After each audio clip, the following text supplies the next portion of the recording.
The world is at war.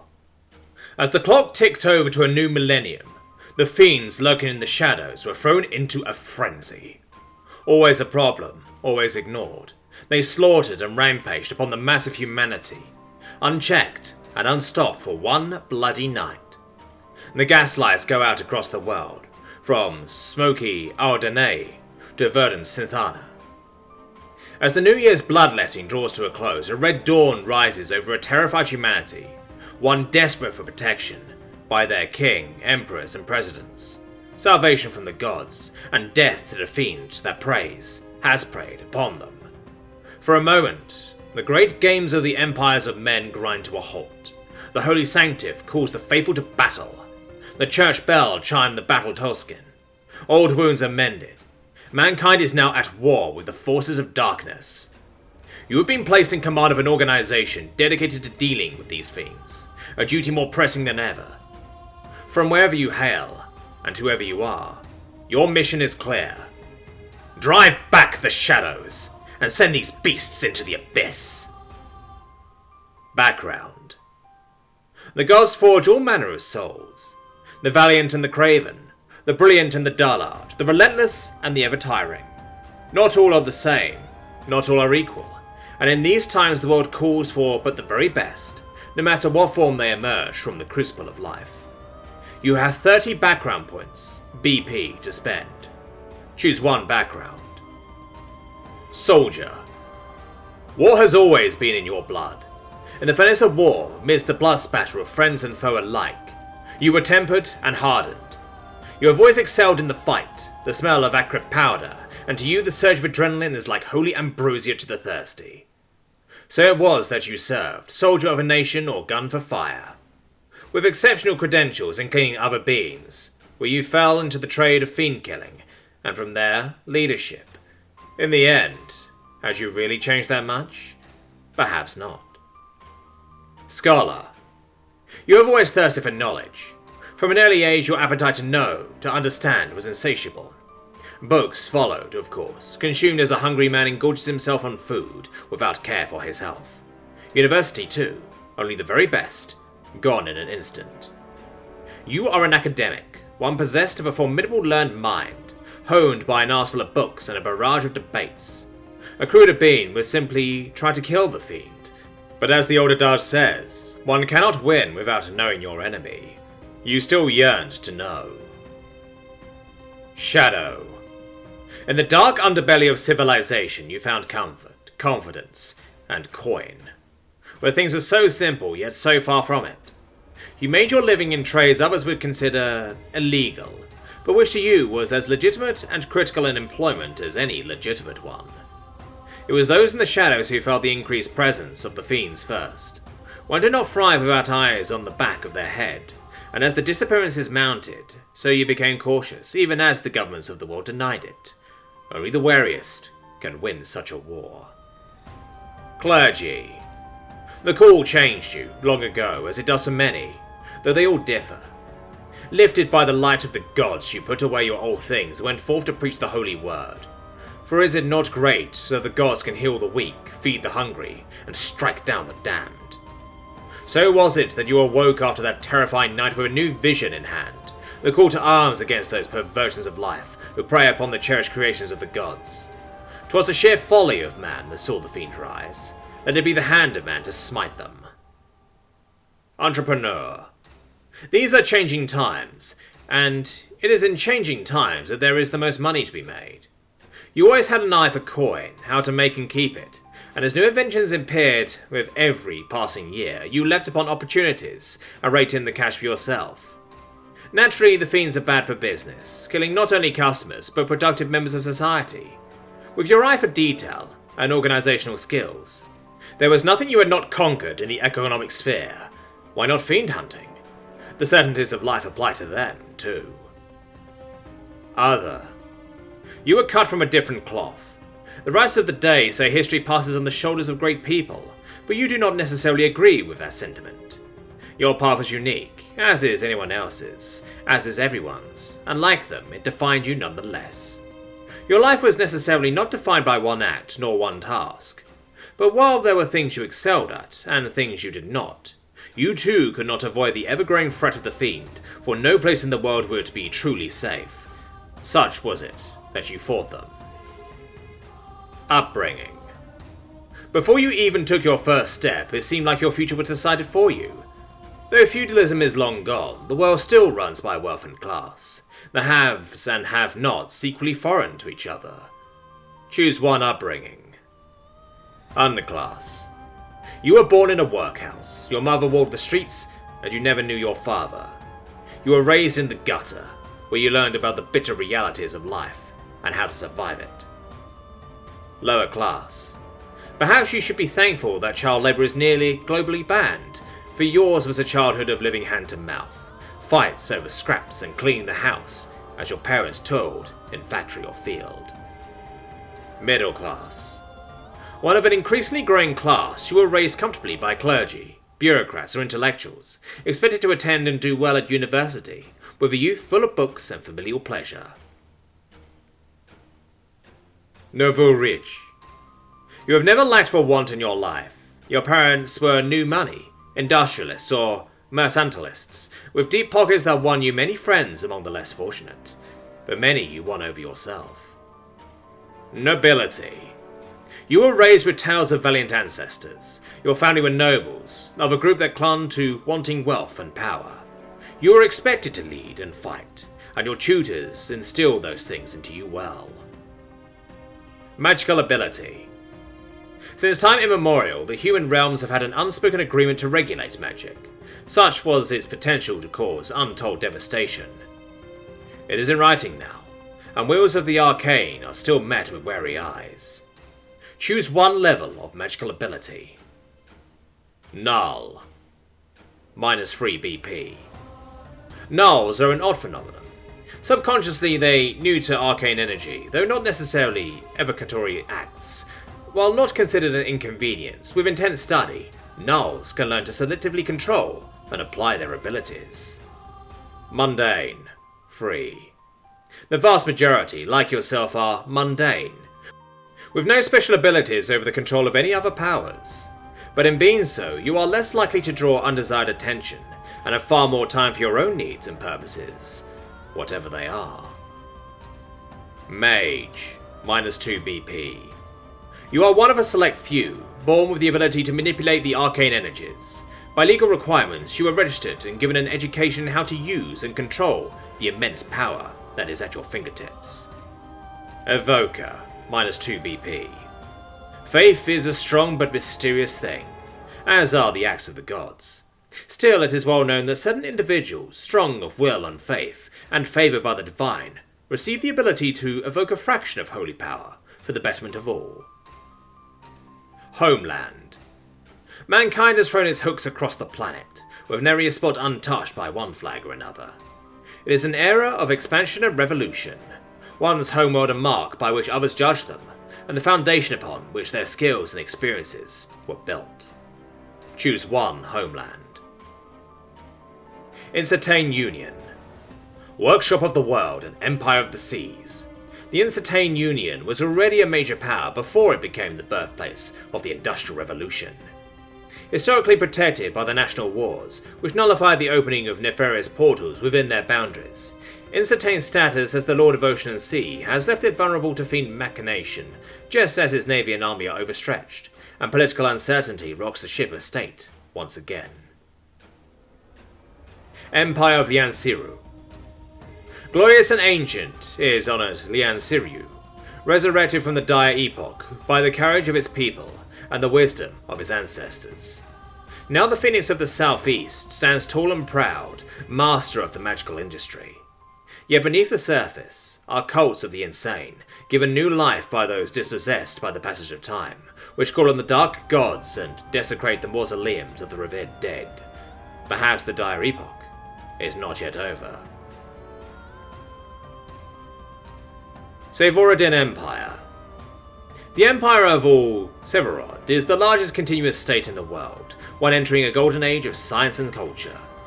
Yet as its cities flourish and liberties blossom, the CD prey upon a population so large and widespread that they cannot all be protected by the forces of the High Empress.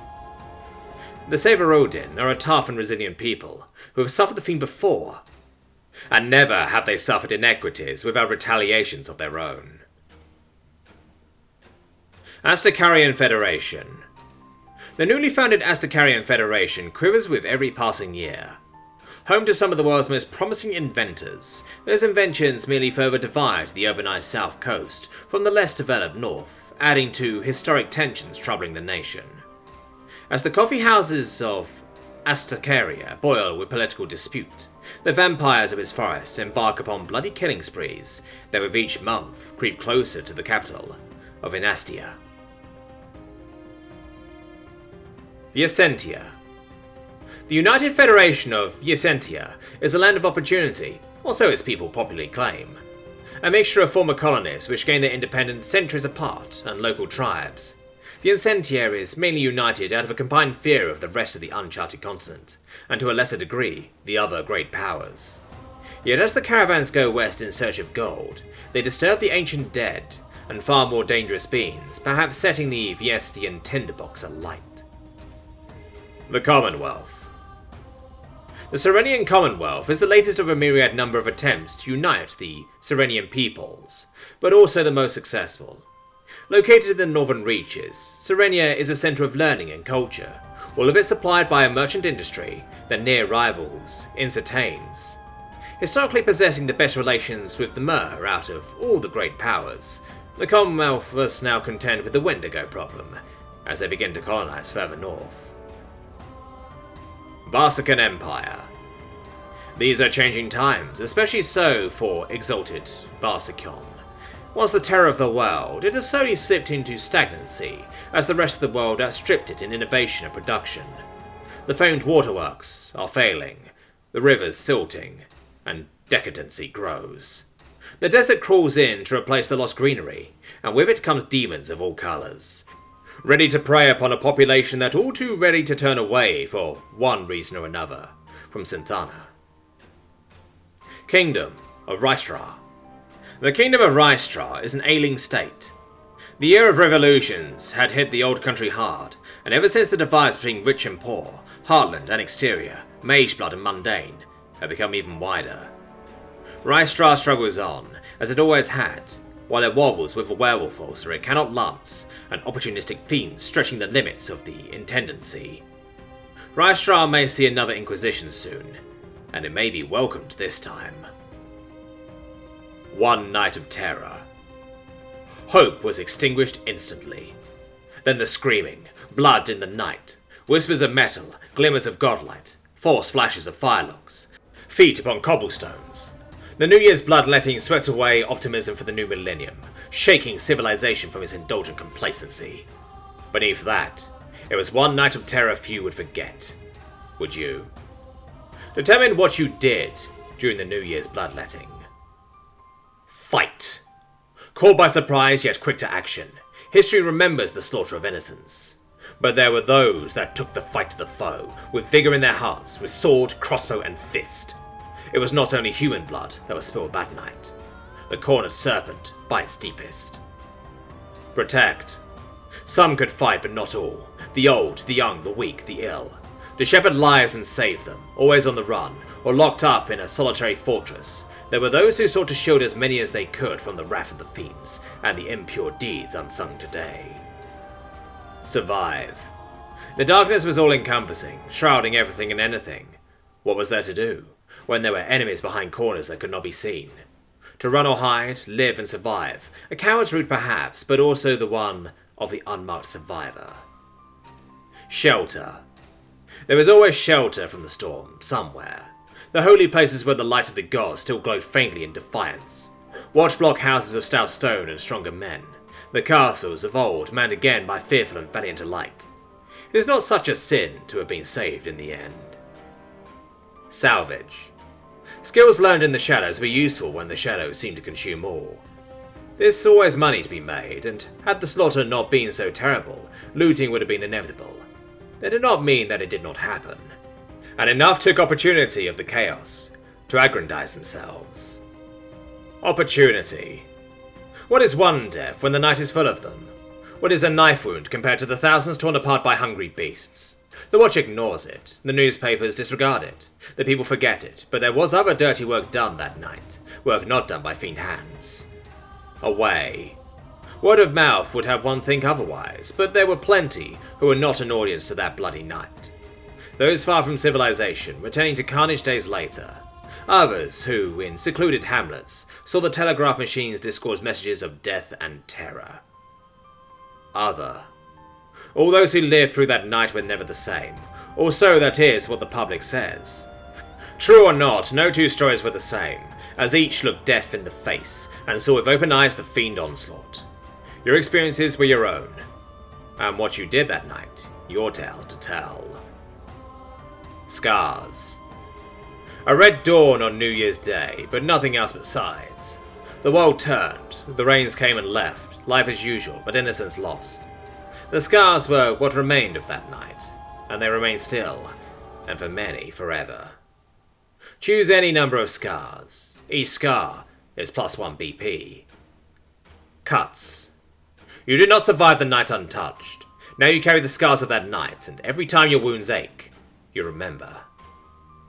Hatred. You cannot forget. In that, you have found purpose, or perhaps it you. You cannot forget. The fiend must die. Loss. You lost something that night, and not all the stars in the universe could fill the hole that lies deep within you now. Phobia. You are afraid deep down. That night has etched itself in your mind, and suppress it though you do, it seizes you at times. Senseless. Your eyes are dimmer now, as life's joys have slipped away. Voluntarily or not, you have cut yourself off from the world. Dependency. The fiend is capable of indescribable, calculable cruelty. So far from the gods are they. Such that it is, a number of those who enter the trade do not leave by their deaths, but as shattered souls.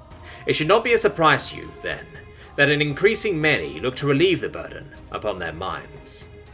Now, this does not explicitly have to be a dependency in the psychological or chemical sense, or a compulsion. It can merely be a major, near-habitual stress relief method. Must choose one dependency.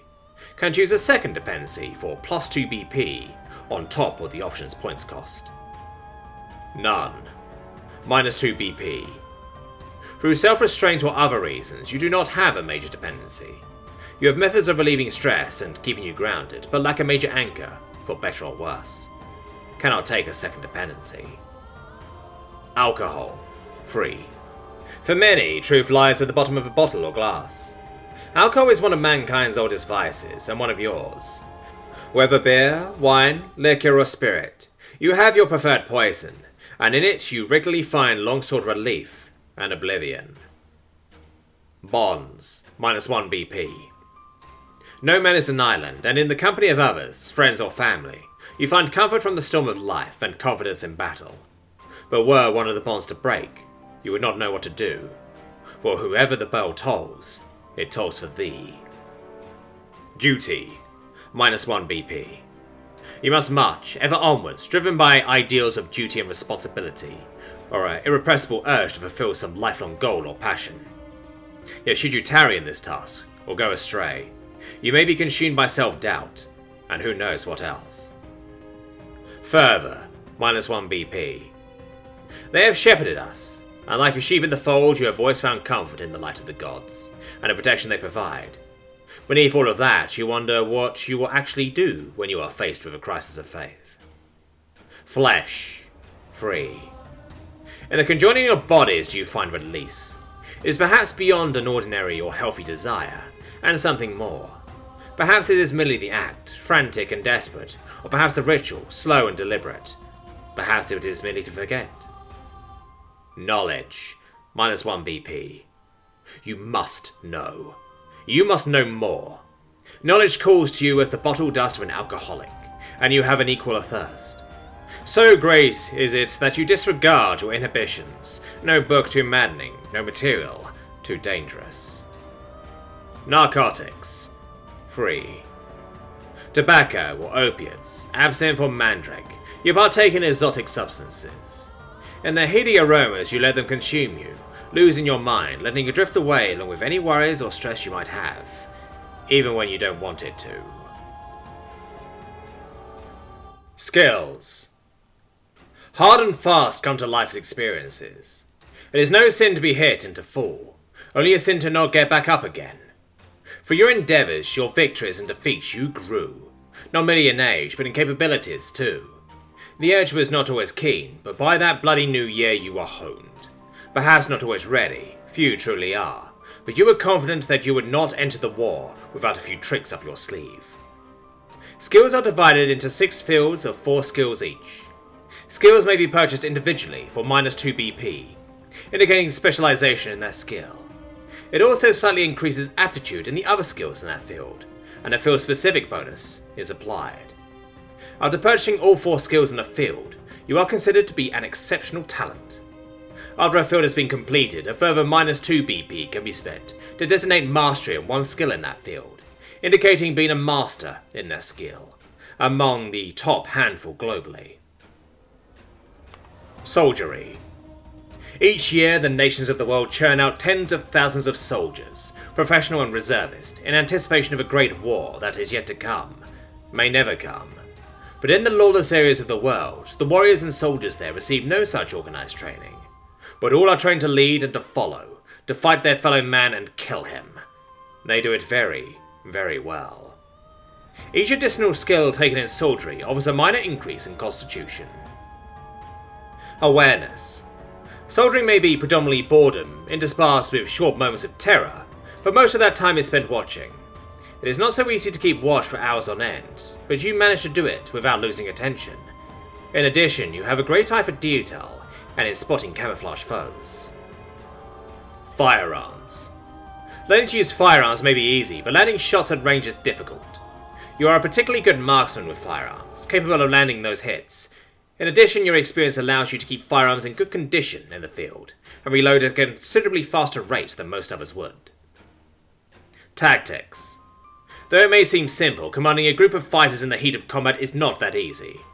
You have the experience and training to pierce through the fog of war, and command your subordinates quickly and effectively, without confusion, and in doing so, defeat the enemy as best you can. Command. War has always been fought by numbers, as it still is now. The job of an officer is difficult, but you excel at command. Keeping discipline and maintaining combat readiness is easy for you, even when leading the dregs of society. Additionally, you possess enough personal authority to get others to follow your orders. Hunting. For untold eons, there are those who have devoted themselves to the fight against the fiend that lurk in the shadow. Scorned by the rest of society for their dirty work, the fiend hunters excel at their task. To track and find, to fell and kill the most terrible of beings out there, and anyone who gets in their way. The hunt is all there is. Each additional skill in hunting offers a minor increase in stamina. Melee combat. Melee combat is perhaps the most viable way of fighting fiends, for their weak spots are hard to hit with ranged weapons. You are a force of nature in the battlefield, a highly accurate and quick combatant who lacks not in strength either. In particular, you are skilled at fighting multiple foes at once. Ranged combat. While firearms offer greater penetration, many still use other ranged weapons due to their faster rate of fire. You have enough training to draw extremely high-strength bows for long periods of time, and know how to use and maintain high poundage or repeating crossbows. You are capable of exceptional accuracy. Tracking. Few things stick around to face groups of armed militia, let alone truly well-armed opposition. Tracking is therefore necessary, and you have a keen eye for it.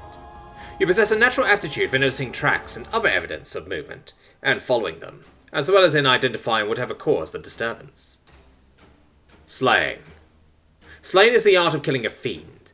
While the martial arts teach you how to fight, fiends are far different opponents than a man is.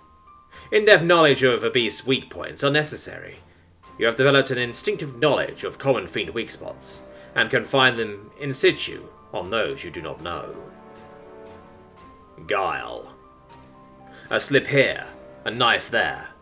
Mankind's seedious side has always persisted, for where there is the light of civilization, there is also the shady underbelly.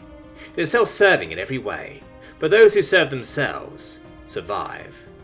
The skills learned to elude watchmen, to pick pockets, and to con strangers, it turns out, are perfect for one seeking to survive the fiend.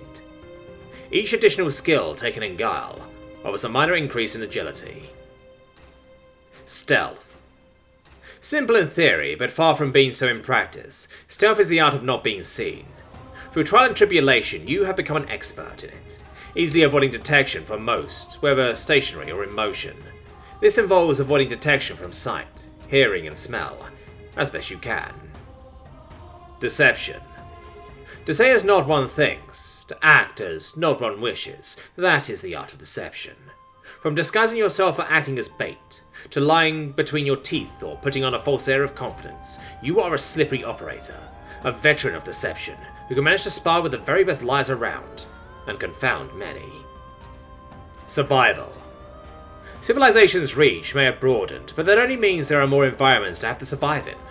You are well versed in surviving and staying on the run, finding food or clean water in whatever environment you may find yourself in, from dusty rice straw to insane slums, to frosty Serenia or forested Astacaria. Larceny. Larceny is the art of dispossessing another of their valuables. You are highly skilled in these arts, being able to pick open locks without detection in seconds, and capable of cracking safes without the use of mechanical tools. Of course, you are perfectly good at breaking and entering when stealth is not a concern. Social. Civilization sprawls, enveloping all it touches. With it comes the social contract, expectations, requirements, laws, etiquette, and all it entails. The socially minded pay attention to such things for all manner of reasons, but have a much better chance of getting others to see their points of view than others involved in fiend hunting. The business must move with the times, as civilization consumes it. Each additional skill taken in social offers a minor increase in charisma. Persuasion. Convincing others to do as you wish is a skill as old as time, but as important as ever now as the water's muddy.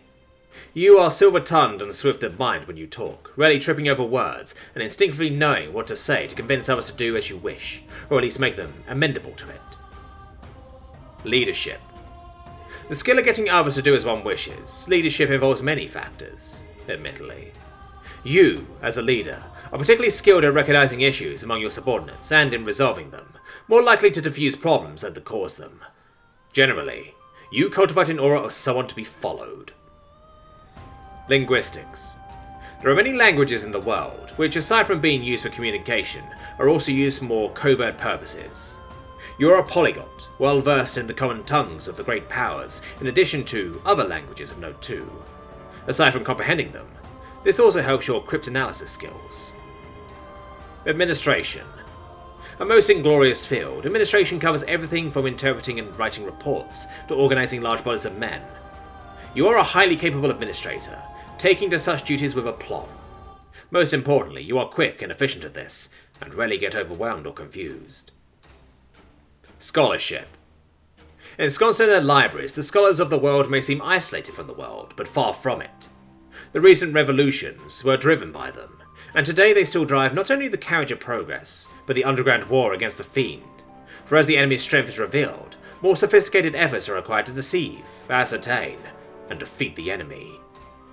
Each additional skill taken in scholarship offers a minor increase in willpower. Humanities. Humanities is the study of human culture and society, including law, philosophy, history, and art. Thanks to your studies, you have a good command of the humanities, and able to filter through books quickly to find information. Though you may not be a lawyer, you are also familiar enough with legalese. Investigation.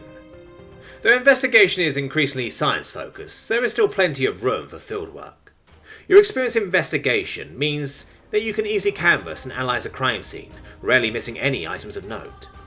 You are also a quick-minded detective, capable of solving cases and finding motivations reliably. Magical theory. Magical theory is the science of magic, both regards to its application and more theoretical aspects. Your high understanding of magical theory means that you can enchant if you have magical ability. Even if you do not, you can translate this into figuring out spell mechanics or deciphering runes and wards. Occult. The hidden mysteries of the world, perpetually shrouded in shadow. Much of the occult is forbidden knowledge and illegal, but you have a particularly strong knowledge in it. Knowing much more than your average scholar, you can easily recognize most occult symbols and understand the languages often used in it. Sciences. The scientist is a respected individual, a hero who uses their mind to solve civilization's problems. In reality, the folks of science are fueled by alcohol, caffeine and all-nighters, and are far from afraid from getting stuck in. From engineers standing in the sewers they build, to chemists making explosives on site, or medics dealing with thrashing patients, the Fiend is just another problem to solve. Each additional skill taken in the sciences offers a minor increase in intelligence. Natural sciences. The modern natural scientist is a polymath, though most do specialise in either biology, chemistry, physics or astronomy. You are a highly trained and instinctive scientist, capable of carrying out scientific research to a good standard. You also know how to synthesize and formulate explosives and other chemicals. Forensics. Forensics is the application of science to criminal investigations, a rapidly developing field. As it is, it largely focuses upon determining the method of death. You are a veteran of this field, and naturally an expert in toxicology. While it is against your oaths to apply it against humans, fiends do not count. Medicine. The study and treatment of the body. Medicine's applications in fiend hunting are not only in treating the wounded and sick, but also in post-mortems of victims. You are an accomplished medic with skills in not only first aid, but also surgery and the examination of bodies. Furthermore, you know the symptoms of many diseases. Engineering. Engineering is the use of scientific principles to design and build things, a field which you excel at. While your colleagues build bridges and sewers, you primarily use your expertise to produce inventions to trap or kill fiends in new and interesting ways. That said, you can still build forts and blow them up well enough. Magics. Requires magical ability. Mage. In pulling from the arcane, the mages of the world are looked at with unease. The 5 schools are fundamental to human understanding of magic, and few mages master them all. The mage teaching establishments of the world only teach regulated spells to their students, but each is endowed with a basic understanding with all 5. Further study is necessary for competency, and only then, mastery. Mastery of one school can be purchased once for -3 BP. This requires the school to be purchased first. Choose any number of magic schools. Each school is -2 BP. Conjuration. The School of Conjuration revolves around summoning things, from elementals to fonts of arcane energy. It is also used for practical long-range portal generation. Illegally, it is also used to summon certain types of fiend. Creation. The School of Creation is usually employed for non-evocationary healing. It can also be used for the manipulation of living things. This can take the form of using plants to ensnare opponents, or bonding with animals, but also necromancy, which is highly illegal. Destruction. The School of Destruction, naturally, focuses upon dealing damage. Usually taking the form of various types of elementalism, destruction basically covers the direct application of arcane energy, for offensive and defensive purposes as well. Illusion. The School of Illusion concerns deception in every form. From producing false apparitions to applying mental pressure to others' minds, illusionists excel at altering others' perception in every way, from one target to many. Transmutation. The School of Transmutation involves altering reality to the desires of the caster. Users are capable of feats ranging from short-range teleportation to dispelling. Others use it to alter the properties of themselves or others. Evocation. Requires magical ability. Evoker. Where mages are distrusted, evokers are not. For when the gods regularly intervene on mankind's behalf, what fool would dispute those blessed with but a speck of the gods' powers? For but an instant, evokers can pull down the holy power of their patron, enough to wreak havoc upon their foes. But where a mage pulls from arcane energy, the evoker pulls from the gods. Gods which are not too fond of their power being used to attack other worshippers, without good reason. Mastery of one discipline can be purchased once for -3 BP. This requires the school to be purchased first. Choose any number of evocation disciplines. Each discipline is -3 BP. Abjuration. Abjuration is the discipline of repudiating the dark arts. Most commonly used to dispel magic, especially dark magic. It is also the discipline involved with exorcism and in limiting the feedback in breaking dark contracts or objects. Divination. Divination is, in essence, glimpsing a fraction of the wisdom of the gods. Used for long-term scrying, divination is not particularly exact, but far more useful than tarot quackery.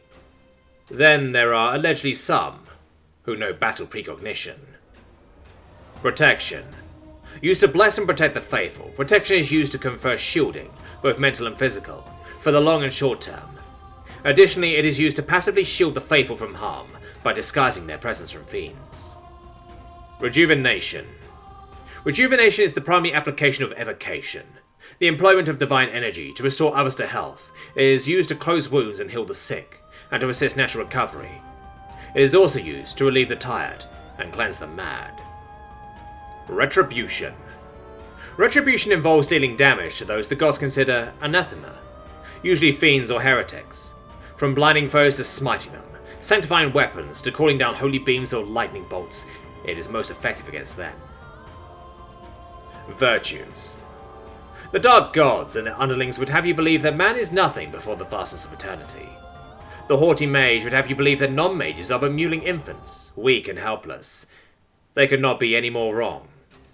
Choose any number of virtues. Virtues are -2 BP each for mundanes or nulls, and -3 BP each for mages and evokers. Endurance. It is hard to ask someone to suffer, even harder to ask someone to suffer for something that seems hopeless.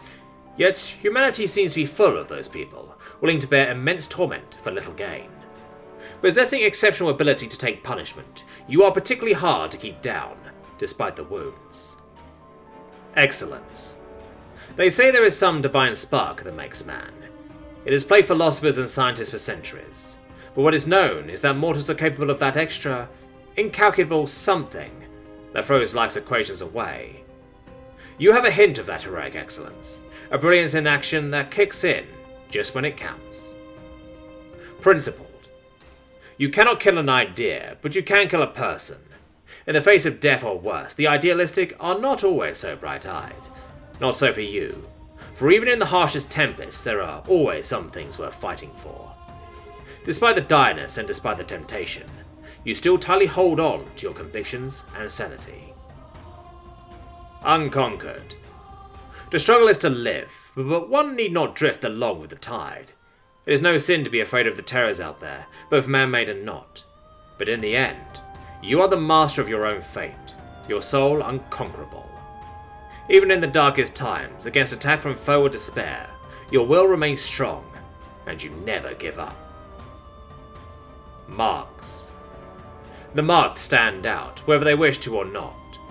Though unlikely to be literal, you are party to something that distinguishes you from others, granting you greater abilities, but potentially unwanted attention or consequences. Choose any number of marks. Each mark is -4 BP. Blood Drinker. Cannot take if magical ability is evoker. In blood there is power, that is evident to most, but a marked few choose to drink the distillate of their foes whom they fight. The blood of fiends give extraordinary strength, speed and agility, but it is known to drive drinkers mad. Drinkers are not only marked by their deeds and potential insanity, but by sin, for the gods despise drinkers, and offer no salvation unto them, and on earth their servants find them anathema, monsters in man to be purged with and like the rest. God-kissed. Cannot take with either blood drinker or witch. The gods have their favourites, that is known, those they entrust great power with, whom they use as instruments of their will, the pious, the worthy. Such is how our beggars raised into heroes, and how the resurgent light sweeps away the darkness, as they will it. If you are a mage or null, you can now purchase evocation disciplines. If you are an evoker, you become markedly more powerful. Witch. Requires magical ability, mage. Some poor souls are born witches, without proper education. Self-taught and vulnerable to corruption. Those the gods have no issue with, for their ignorance was not necessarily their fault. Then there are those who willingly head down the path of witchery, towards magic's dark, black, and most foul. There is potential for great power there. Access to energies civilization has deemed forbidden. You become markedly more powerful as a mage. Use of dark magic is available. Flaws. Few are perfect, but you may possess some flaw that is particularly inconveniencing to your line of work. One that can put your life in danger, persistently or not. Choose any number of floors. Dark Whispers. +3 BP. It is always there. Itching, prying, scratching, pressing on the back of your mind. Something inhuman, something most foul. Something that whispers so sweetly in your moments of weakness, urging you to give in to your darkest desires, and to reject everything else. Cursed. You made an enemy in the past, and now you carry the consequences of running into that foe. Some curse befalls you, whether a drought of luck or something more discernible. Regardless, it continues to hinder and harm you as best it can. Perhaps it can be lifted somehow. Fragile. Fragile in mind or body, you are not necessarily cut out for the job by nature of your body. If physical in nature, expect to be more vulnerable to receiving wounds. If mental in nature, expect to suffer greater pain from mental attacks, and to be more vulnerable to them. Inhuman. +4 BP. Every time you step into the street you must be wary. Not just from fiends, but from humans. You are not wholly one of them, and should you be identified, ostracism and danger follows. Choose a species denoted as emissary on pages 6 or 7 to denote your species. Rogue. +1 BP. Criminal. You were or are a criminal in the eyes of the law, staining your reputation and making life difficult. +3 BP. Excommunicated. Excommunicated by the church, you are an enemy to all. Cannot take all type. Church. Organization. A night of bloodshed changes many things. Alone, one is swept aside as the tide sweeps away pebbles. Together, united, the pebbles become a wall against which the tide breaks. Many seek to fight the fiend. Not all will succeed, not all will survive, but humanity prefers to die standing up. Now, you must take stock of who you lead into this war. You have 45 organization points, OP, to spend. Choose one organization type. Ministry. Type, governmental. You are a director, ostensibly a middle functionary in the civil service, but in actuality, you are the head of a top-secret department charged with dealing with fiends by any means necessary. Though you have less oversight than other departments, your people must deal with the benefits and flaws of being a part of being a cog in the machine. Gang characteristic, coordinated. Gang cadre, analysts. Military. Type, governmental. You are a colonel, assigned command of an elite detachment of troops. Your orders are to deal with the rogue fiends as you see fit. You have some of the military's finest at your disposal. Use them wisely. As a black operations offshoot of the military, your group has a wealth of experience through having only the best, yet also collect the most brutal. Gang characteristic, veteran. Gang cadre, scouts. Watch. Type, governmental. You are a high intendant. With the people in distress, the Watchers charge a task force to deal with the fiends that plague the streets, with you in command. Bring pride to your badge. Originally consisting of rank watchmen and detectives, your task force combines investigatory talent with streetwise muscle. But they are cynical fellows. Gang characteristic, loyal. Gang cadre, investigators. Inquisition. Type, church. The Holy Sanctive, in light of these dire times, has anointed you a Grand Inquisitor. Leading an Inquisition, your charge is to protect the Holy Flock, bring forth fire, and cleanse these lands again. The Inquisition lacks not in political favour, fervour or faith, but this fanaticism can see enemies in every corner, and foes in every friend. Gang characteristic, thorough. Gang cadre, anti-mages. Order. Type, church. You are a Grand Master, leader of an order mandated to protect the weak against the strong of black heart. These are dark times which call upon the order to show its true qualities more than ever. Leading an order, your subordinates are an extremely disciplined group by merit of the order's vows. Yet beware, for this can also result in institutional lethargy. Gang characteristic, disciplined. Gang cadre, heavies.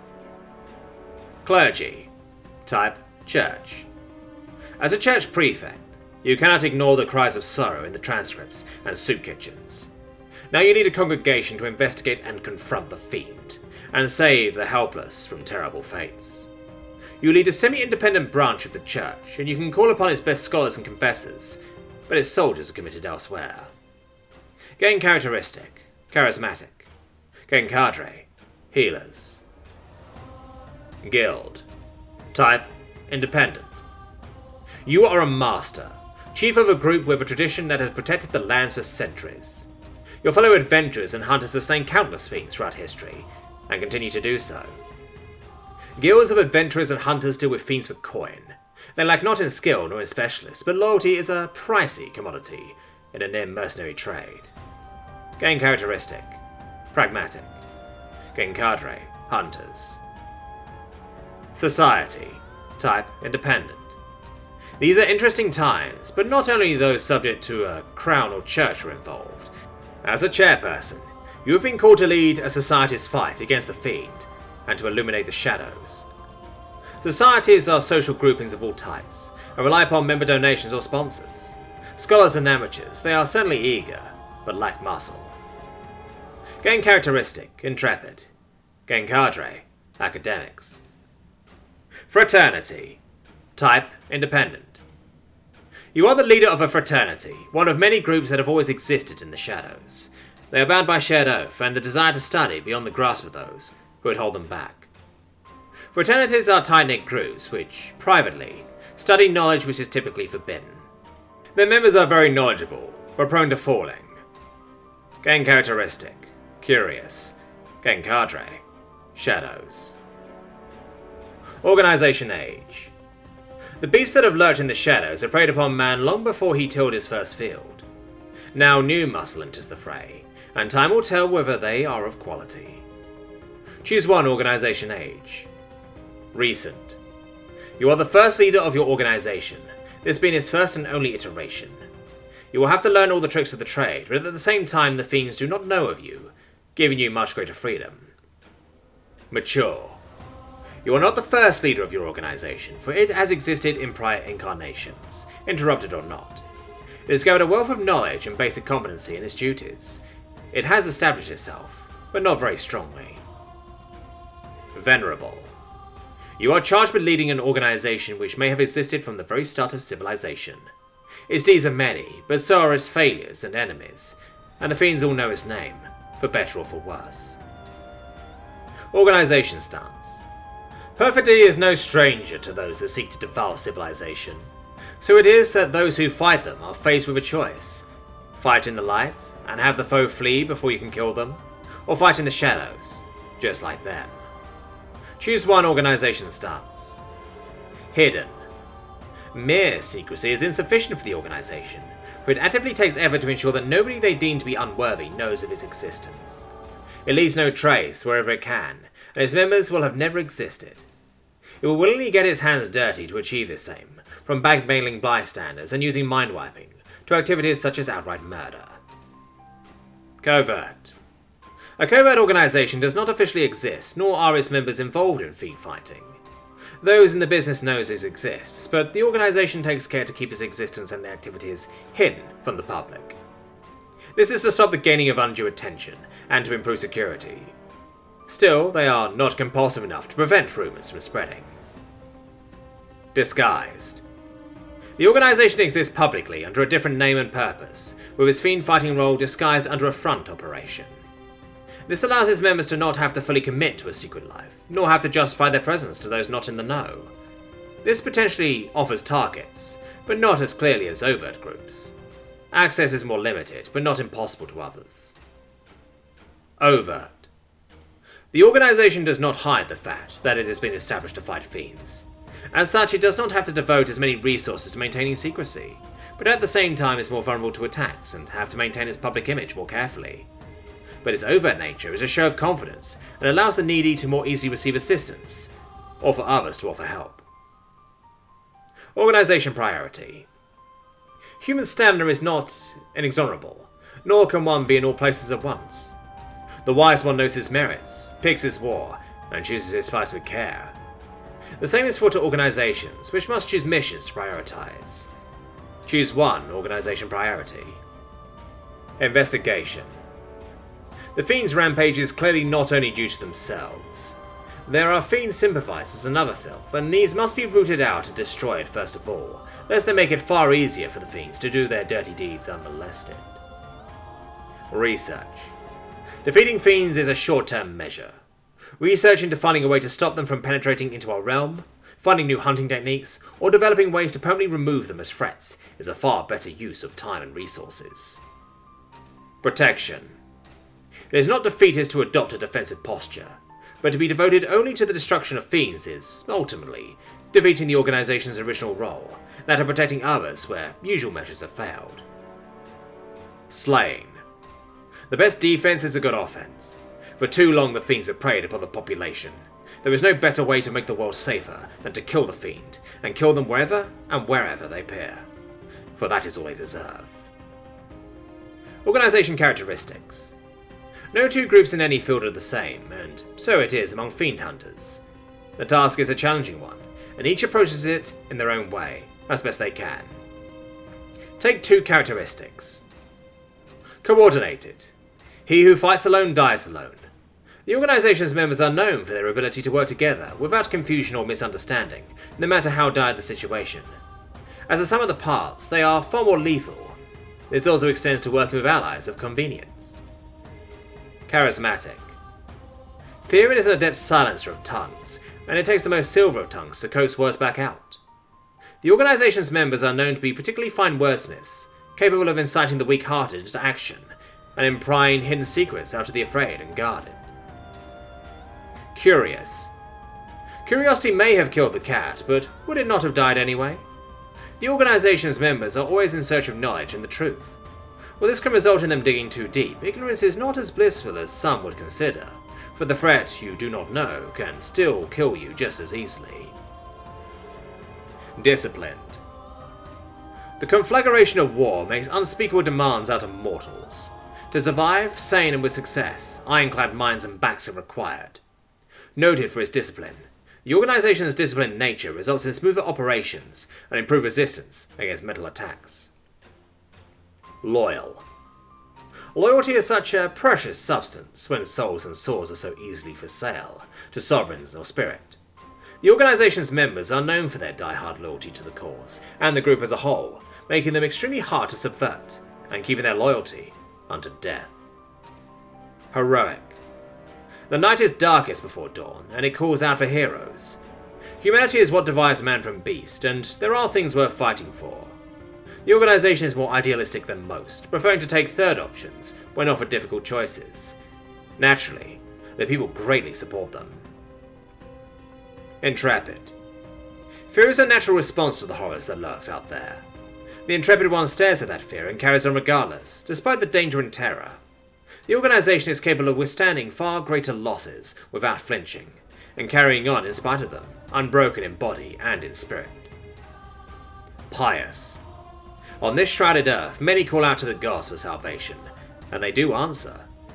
Through evocatory healing, smiting, and occasionally direct divine intervention, they have given succor to their faithful. Their most devout and pious servants have stronger connections with them. Pragmatic. Honor is overrated in such a trade.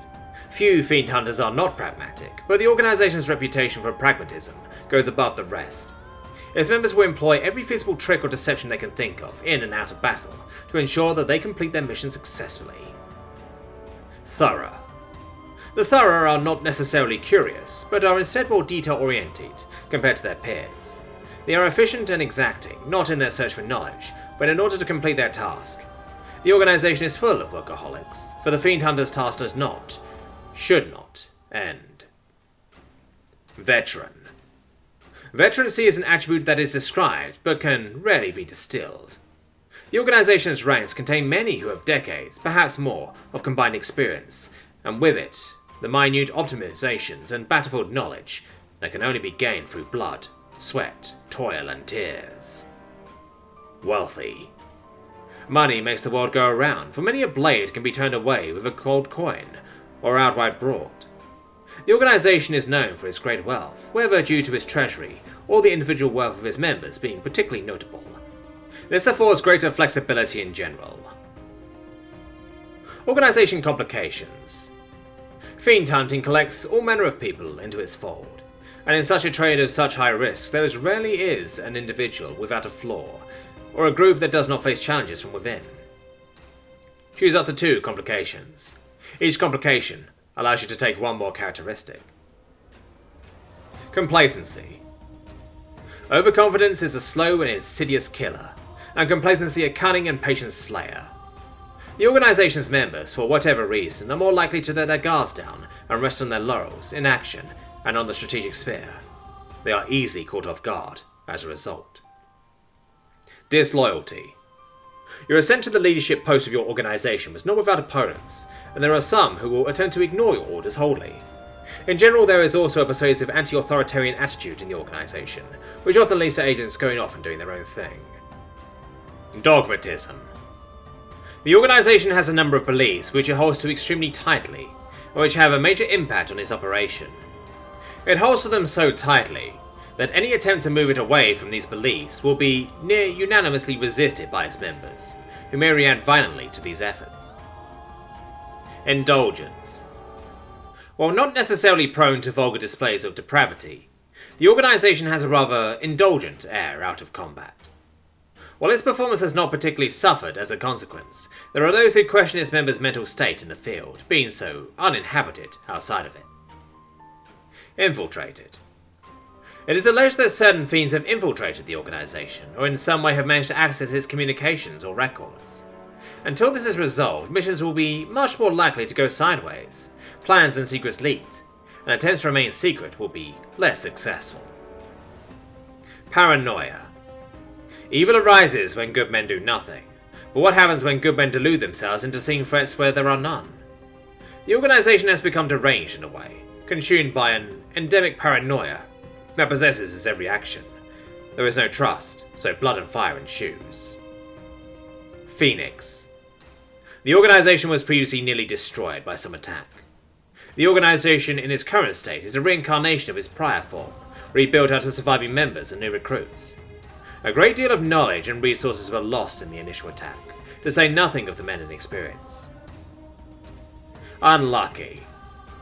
The philosophers all debate over whether luck exists or not, but what is undoubtedly true is that despite the best efforts of the organization's members, it's perpetually saddled with bad luck. Whether this is due to some ancient curse or sheer randomness, nobody knows, but it is a major problem. Organization Banes. The war is a terrible one, of bloodshed, curse, and misery. No surprise should it be, then, that tragedy can befall those who fight the dark, collecting banes that place their goals, existence, and very souls in peril. Choose up to 1 bane. Choosing a bane is +5 OP. Compromised. There is a sickness that infests the organization. Its operation has been compromised by malignant fiends from within or without. Agents of the enemy will thwart its operation at every available chance. Purging this tumor from the organization will be time-consuming, difficult, and above all, require great sacrifice. Disavowed. The organization has been disavowed, whether by its sponsors or by the rest of the fiend hunting community. Its regular funding has dropped, and few but the most devoted will willingly associate with it. Furthermore, it should take care not to end up hunted in turn by the authorities or other groups, the consequence of which will surely be death. Impure blood. For some reason, the organization is different. A significant portion of its members would be considered fiends themselves, and have desperately sought to hide this fact. Whether full or half-bloods, they have chosen to fight against their own, and against their curse. Choose a species denoted as emissary on pages 6 to 7 to denote the member species. Mystery Cult. The organization has become distorted, disfigured. Now it is more a cult than any proper group, fanatically insular, and clothed in bizarre rituals. Whether it was religious or not, it now worships something, and its members' actions and lives fanatically devoted to it. If you seek to burn away this insanity, be prepared to burn it all down. Wayward. Many would consider the organization to have lost its way from its original goals. Whether it has shed whatever virtues it previously possessed, or simply because it is no longer committed to dealing with fiends, and instead focused upon self-enrichment, the result is the same. The organization is distrusted, hated, and perhaps feared for his careless nature. Organization structure. Hunters, they call them. But in truth they are no different from spies or soldiers. There is always a hierarchy, for 10 alone cannot decide on a singular course of action. What differs is the structure, and the strength of control. Choose one organization structure. Cell. By adopting a cell-based structure, the majority of the organization exists in practically autonomous cells.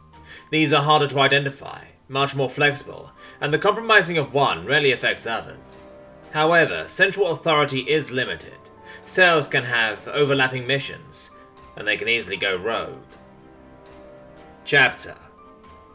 Chapter-based organization uses both a central command and chapters, which are semi-autonomous subordinate groups with responsibility for a particular region, with chapter size depending upon population and area.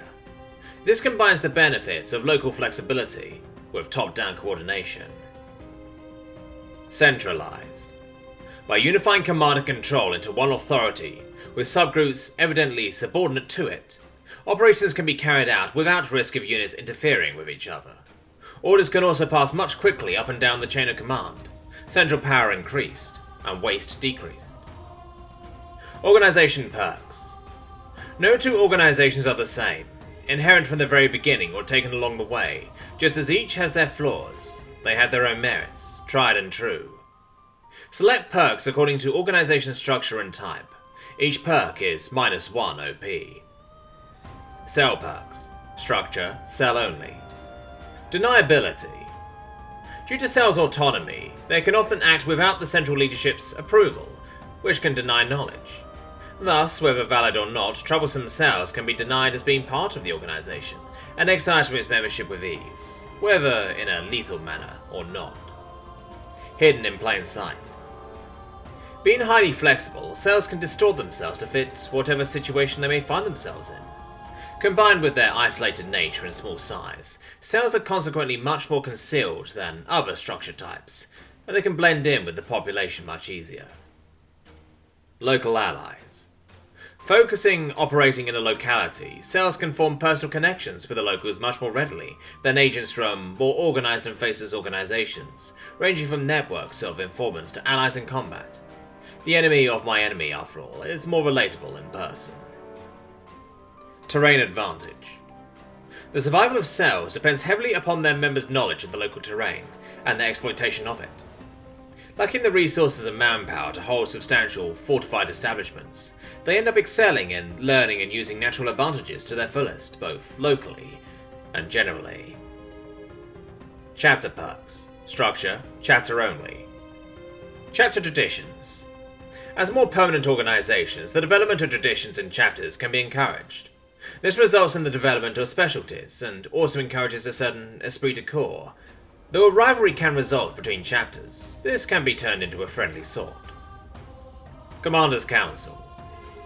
Chapter leaders gain a great deal more experience in leading larger groups compared to their peers in other structured organizations. They can therefore be used as a council of advisors of sorts whenever they are convened for a meeting with the central leadership. Safe houses. With greater resources than cells, chapters can establish a network of safe houses, hideouts, and minor bases. Occupied or not, these are established to offer safety, shelter, and supplies for members of the organization who might be in need of those things, as well as acting as operational bases. Smuggling routes. Focusing upon overseeing their assigned territories, chapters naturally develop techniques to transport people and equipment between chapters without drawing undue attention. Though not initially intended for mass traffic, these smuggling routes offer great strategic mobility. Centralized perks. Structure, centralized only. Coordinated action. While less centralized organizations excel at local operations, acting across regions is the specialty of more centralized groups. A more informed command can plan out operations over large distances, and involving multiple subordinate groups, reducing the likelihood of errors. Disseminate info. In centralized organizations, information collected from various groups passed to command. Once processed and analyzed, which is faster and more complete at higher levels, it can be quickly distributed to subordinates in the hierarchy. This is also the case for any discovered knowledge. Distant knowledge. By being able to show a united front under coherent leadership, it is easier to arrange meetings with representatives of foreign groups.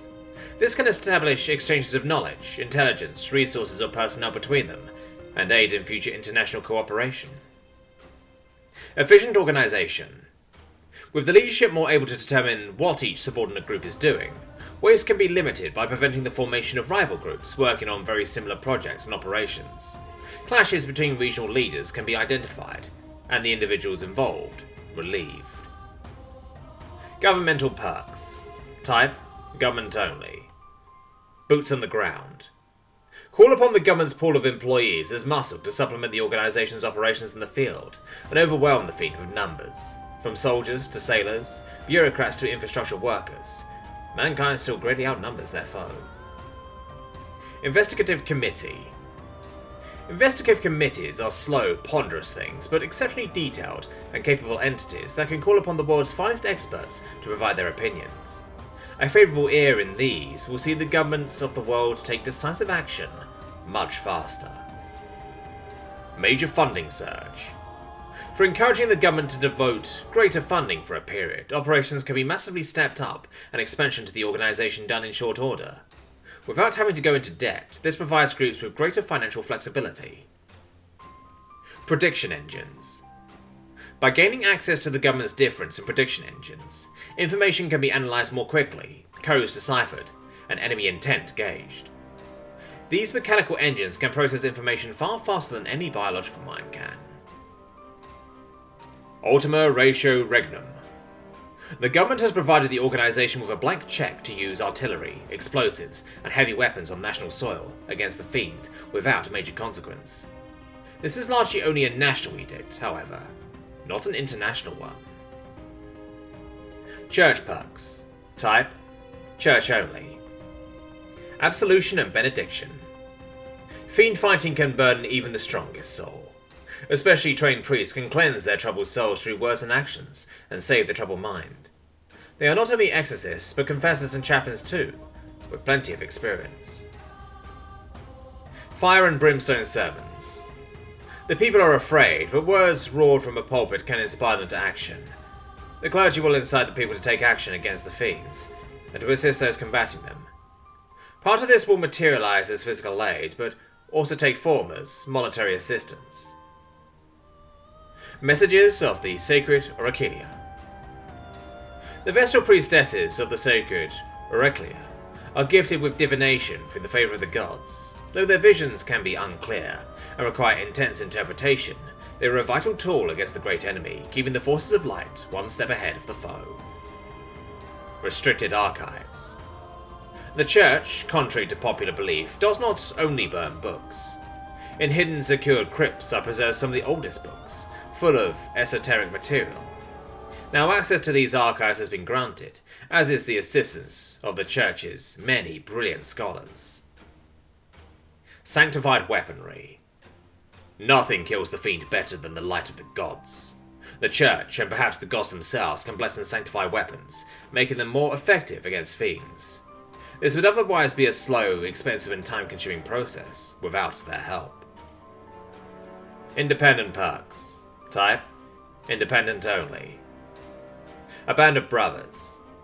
Others have loyalties to kings or to gods, but out there in the darkness of the world, only one loyalty exists, and that towards the person beside you, with a bond forged by shed blood. This is especially the case for independent groups that lack any kind of safety net. Criminal methodology. Few thrive in the shadows as criminals do.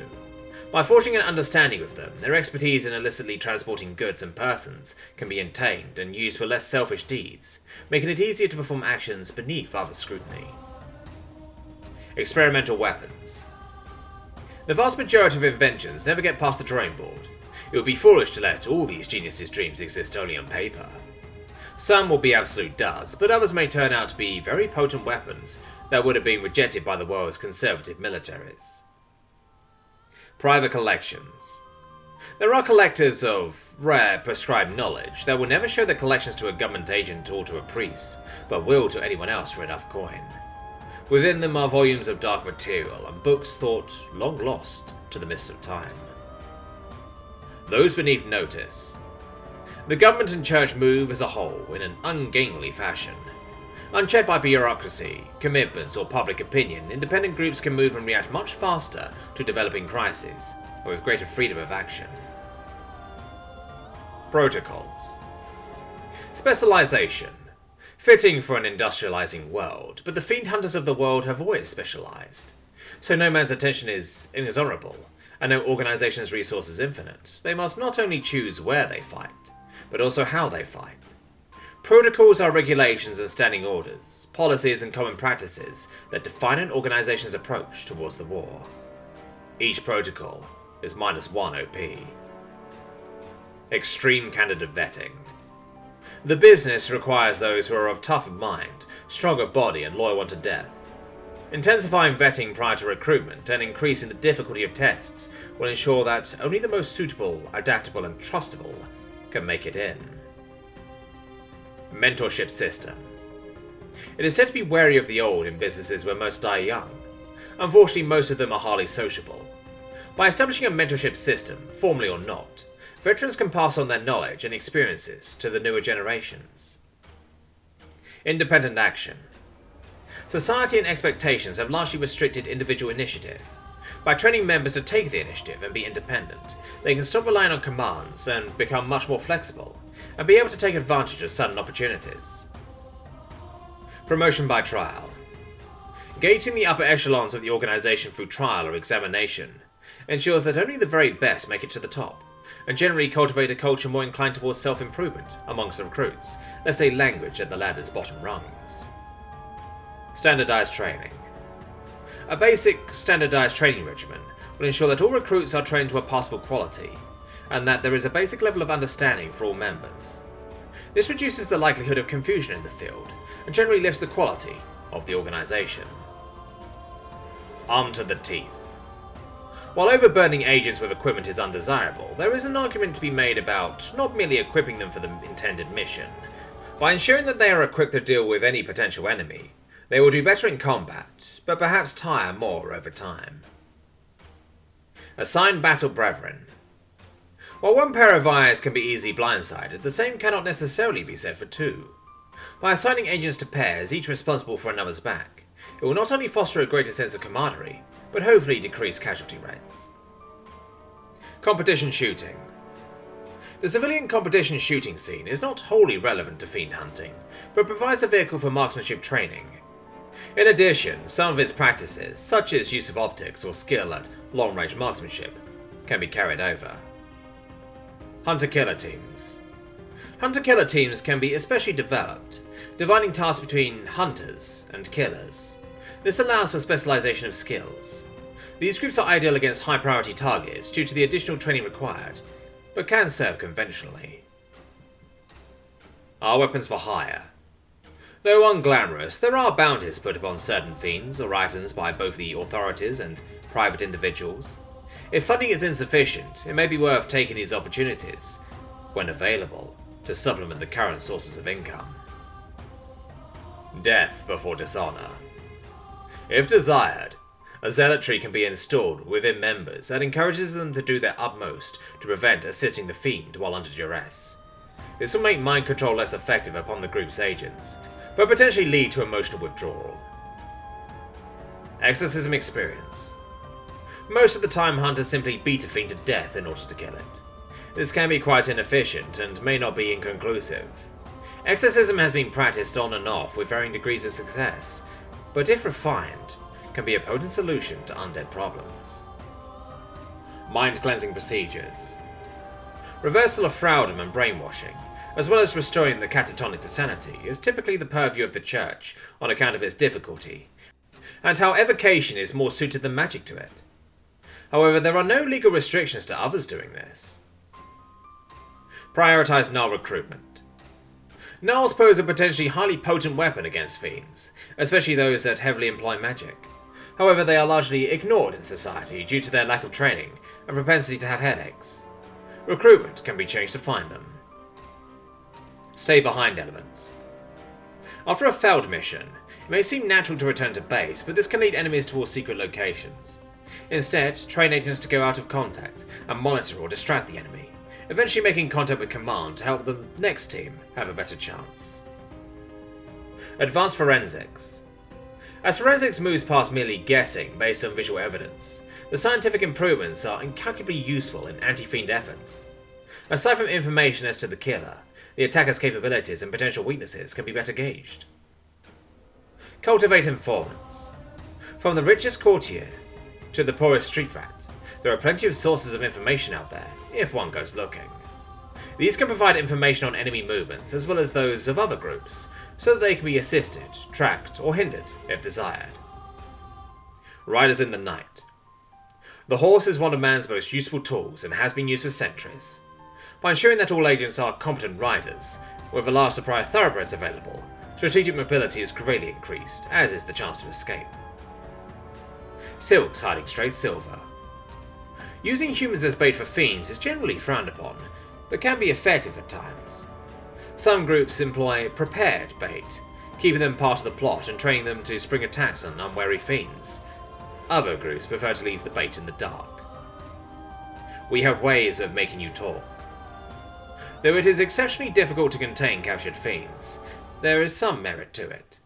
Efforts can be made to develop methods to encourage fiends to spill crucial information through chemically based encouragement, or to applications of pressure upon them. Fiend experimentation. Dissection is illegal in most countries, in most instances, out of an intent to not disrespect the dead and out of cultural fears. Fiend experimentation, therefore, is highly illegal, yet it may be the only way to understand how they work and discover new weaknesses. Rogue fiend contacts. When it comes to fiends in more advanced societies, there are always those who disagree with the current status quo. The enemy of my enemy is my friend, and though only a fool would trust them, it may be worth establishing contacts with these fiends to help the fight. Return the favour. The fiends are notorious for their acts in disrupting civilization, yet with careful deception and misdirection, it may be possible to cause disorder among their ranks by inciting mistrust and betrayal, therefore fragmenting and weakening them as a whole. Hybrid organisation. Admittedly, there are flaws with a rigid command structure. Consequently, some groups hybridize their organizations to incorporate the best elements of different structures. Select another organizational structure. May purchase perks from that structure. Multi-patron group. These are hard times, unprecedented ones too. As groups work together to fight the Fiend, some have unified, combining their talents. Select another organization type. May purchase perks from that type. Can only take this protocol once. Headquarters. Shelter. Somewhere to rest and recuperate, to train and to tend. Though some fight their wars on the run, most do not, and sink their boots in somewhere, safe from the stormy blast. Perhaps somewhere to call home. Choose one headquarters location. Urban. Urban headquarters primarily offer peerless access to goods and services. However, they are more likely to receive unwelcome visitors, and the ability to expand a base is ultimately limited. Countryside. A headquarters in the countryside loses some degree of concealment, yet at the same time approaches can be easily spotted. There is plenty of room to expand the base if necessary. Forest. Forests provide good concealment and impede others' approach, but at the same time hinders the speed at which people can leave the headquarters, especially large groups.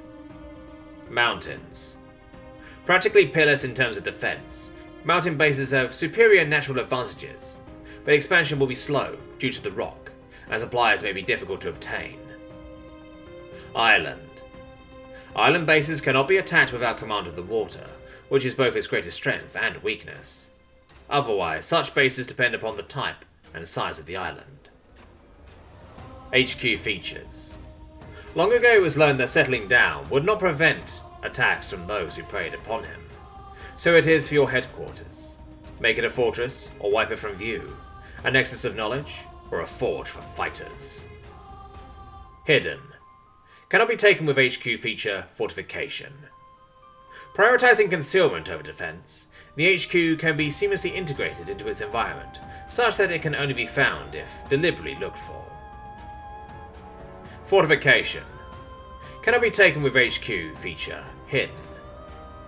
Eschewing concealment for purposeful defences, the HQ, once fortified, becomes more obvious, but has considerably superior defences. Underground Complex. By building the base predominantly underground, access routes into the heart of the base can be limited, making it easy to defend, and its footprint above ground can be decreased, improving concealment. Defensive Interior.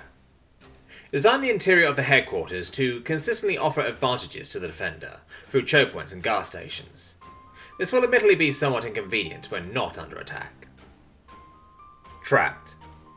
Traps can be installed around and in the base to capture, incapacitate, or kill trespassers, with members knowing how to avoid them. If sought, enchanted traps can be key to not fire against certain signatures. Escape routes. The construction of purpose-built escape routes into the base allows for quick and quiet evacuation in times of trouble. It also offers opportunities for defenders to sally out against any besiegers. Siege ready. In anticipation of an assault, HQs can be designed with this in mind. This involves the development of rudimentary water and food sources, and construction of well-stocked refrigerated larders of supplies and filtered air ducts. Portal chamber. Reliable portals are temporary constructions with limited duration, throughput, and range. A purpose-built facility improves those weaknesses, though there is a high energy cost, and portals still cannot be opened into warded areas. Signals room. With so much potential information from various message types, a signals room can be useful to ensure swift, reliable communication. It can also be used to decipher messages and be connected up to tapped lines. Wars and shielding.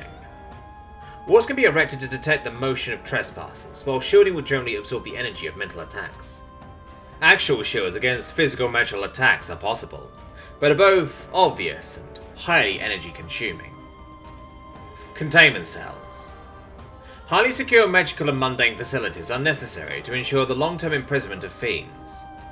This also includes the construction of similar facilities that allow mages to practice and research magic.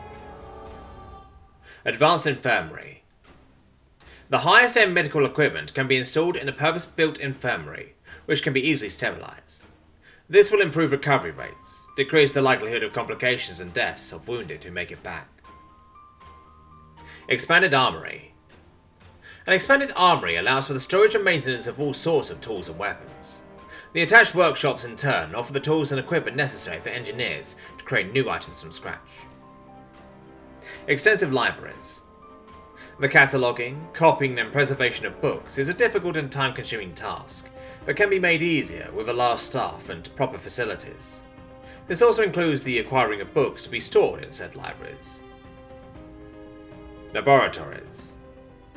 Laboratories allow the scientists of the organization, regardless of field, to carry out research in a clean environment. This is facilities for biologists, chemists and physicists, and also includes a morgue. Training grounds. Training grounds allow for better and faster training of recruits. Other members can use them to help maintain and hone their skills. This involves all physical aspects of training, in addition to the use of weaponry. Temple. Many fortresses have a temple, for most are a religious lot who feel calm in holy places. It helps that these are necessary to sanctify water and weapons, and the most likely places for the gods to offer visions or blessings. Healing springs. Healing springs are not that rare in actuality. While some bottle the source to be used as a reagent, others build baths over them. By bathing in them, the vapors and waters help the ill recover and soothe the tired. Servant automata. By using magical golems or technological automata for manual labour, the requirement on organic staff is greatly decreased, and they are much less likely to have loose lips. Generally, they cannot be compromised. Lavish quarters. When members return after a long and grueling campaign against life's horrors, they will relax easier in quarters that are above the bare minimum. This ensures that the HQ is well equipped with good beds and comfortable furniture. Cadres. Though it may seem so, one does not win in the conflict between man and a fiend by simply shooting or slaying. Behind every grunt soldier is an army of experts serving as a crucial role, but all are of value. All organisations are specialists to some degree, but purchasing a cadre indicates a greater than average proportion and capability in that role, and signifies that they play a major role in the organisation's operations. Each cadre is -2 OP. Soldiers. Inelegant and unsubtle, soldiers fight any foe openly, without a care for concealment unless it is tactically advised. Suited to open combat and visible defence, they are generalists who are good at killing and defending things, but aside from that, not much else. They are cheap to maintain and train though. Heavies. Effective heavy armour in the modern day is expensive, and remains tiring.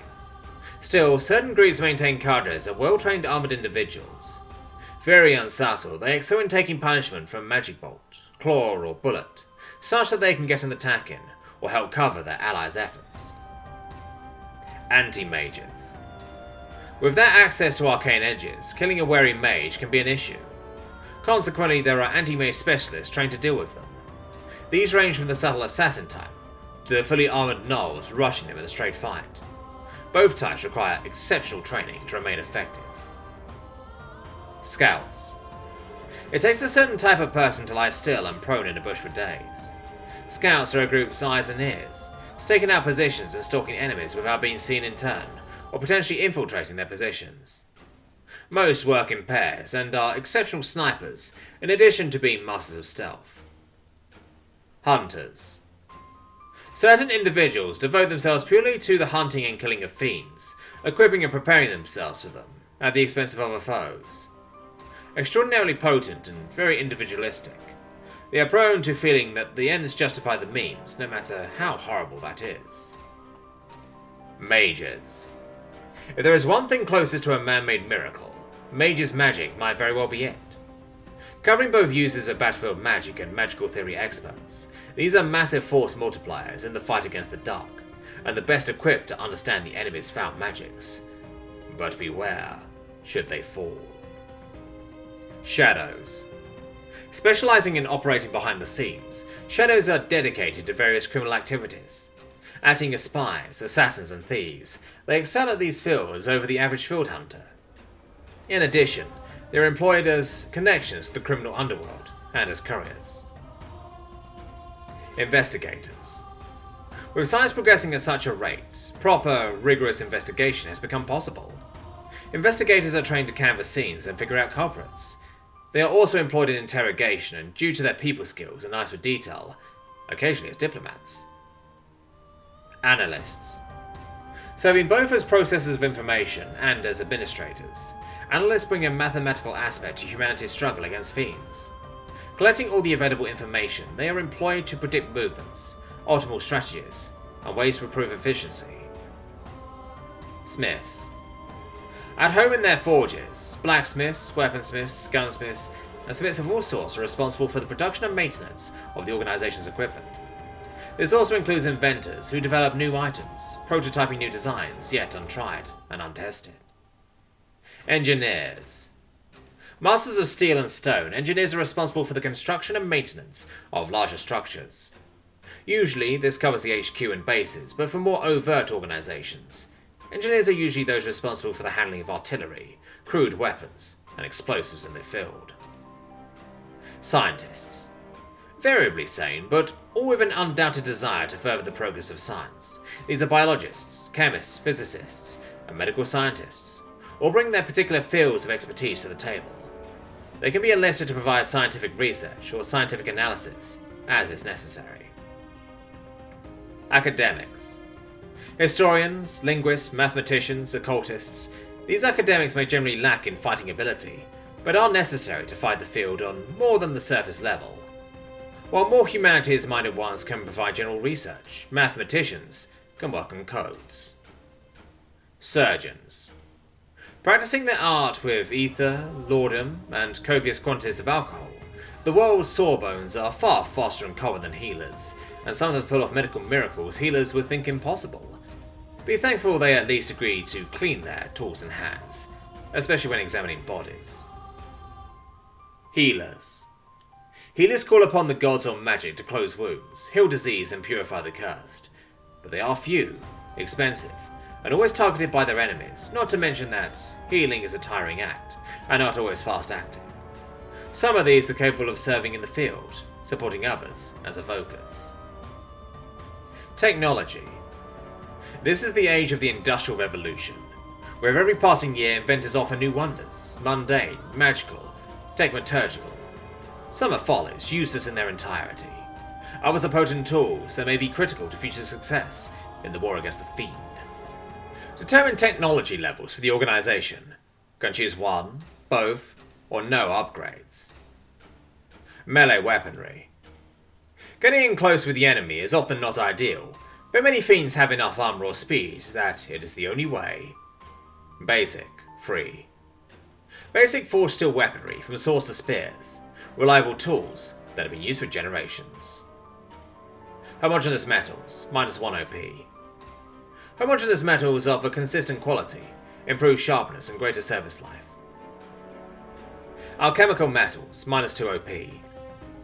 Alchemical and star metal weapons are expensive, but offer good performance against all kinds of enemies.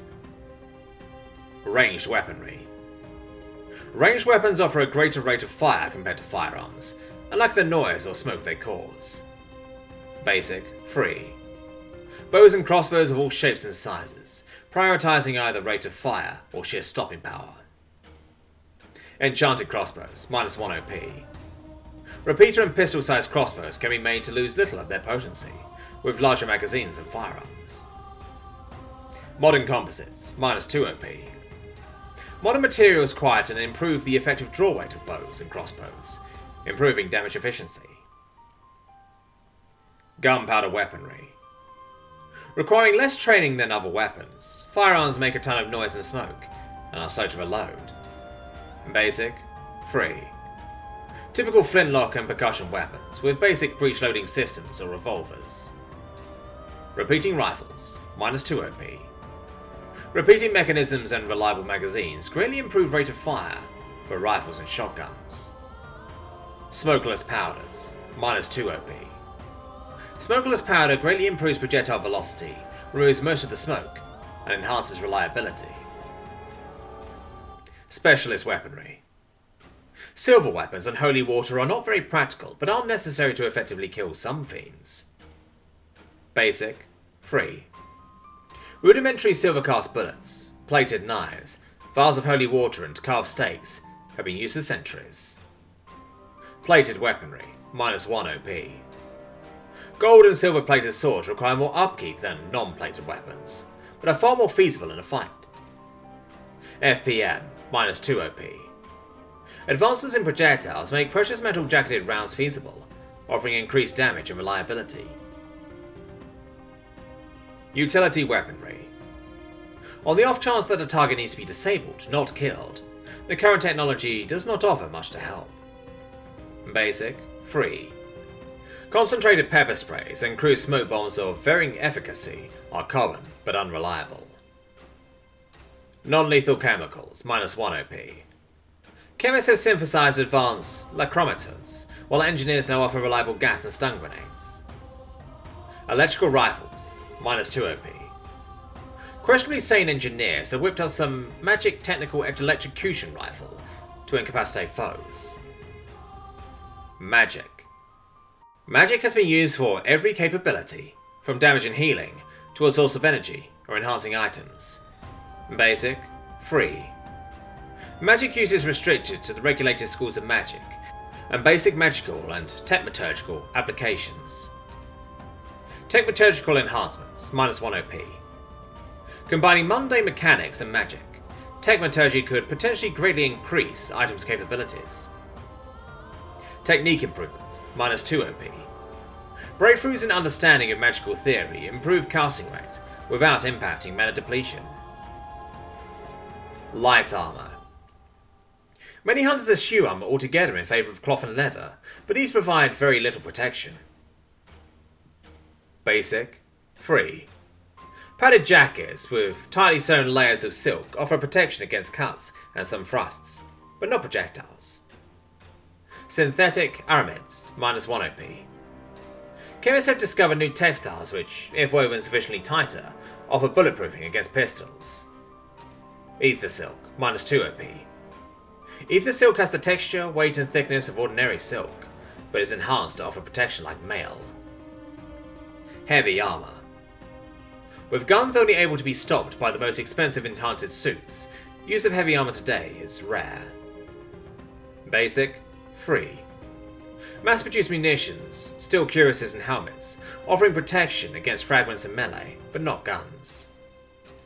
Bulletproofing, -1 OP. Improvements in metal technology improve cuirasses to have some bulletproofing without weight gain. Rune Harnesses, -2 OP. Harnesses of hardened steel with enchantments engraved into the steel, offer all-around protection. Reconnaissance. Most fiends tend to avoid detection out of self-preservation. They must be found, so they can be brought to justice. Basic, free. As it has been done for centuries. Eyeball, Mark 1, a torch and tracks, perhaps binoculars, or a scrying mage. Hunting Hounds, -1 OP. Bloodhounds and other especially trained animals can be used for both searching and combat efforts. Scrying Maps, -2 OP. It is understood how to mass-produce scrying maps, which detect live magic use on enchanted maps showing a small area. Signals. A large organization, especially a covert one, must determine methods to distribute orders to its subordinates. Basic, free. Carrier pigeons, couriers and commercial telegraph are cheap and well known, but questionably secure methods. Magical messages, -1 OP. Using mages to teleport letters to intended recipients decreases the likelihood of message interception. Covert technology, -2 OP. By covertly laying a telegraph infrastructure, a much greater volume of messages can be sent, and faster too. Intelligence. The art of collecting and interpreting information. This also covers preventing others from knowing your intents. Basic, free. Invisible inks and basic codes and ciphers have been known for centuries, but are still effective methods. Professional psychometry, -1 OP. Psychometrics may be enlisted to gauge the last users and their intent regarding to recovered items. Enigma variations, -2 OP. Code machines allow for much superior encryption of machines, while difference engines crack codes in return. Containment. Fiends have many advantages over ordinary mortals, such that keeping them imprisoned is a very hard task. Basic, free. Stout steel bars and metrical barriers are the main method of containing fiends, used for centuries with varying effect. Defense in depth, -1 OP. Like layered defenses, design prison blocks have layers of containment, designed to make breakouts even harder. Know your enemy, -2 OP. Enough knowledge has been accumulated about fiends that purpose-built containment facilities can be built. Fiends and foes. Inhuman. Indecipherable. The fiend is the monster in the dark, but they differ wildly in terms of individual power and societal structure. But regardless of whether they intend to or not, their activities almost always result in trauma and loss of life. Some are more terrible than others, if that can even be considered.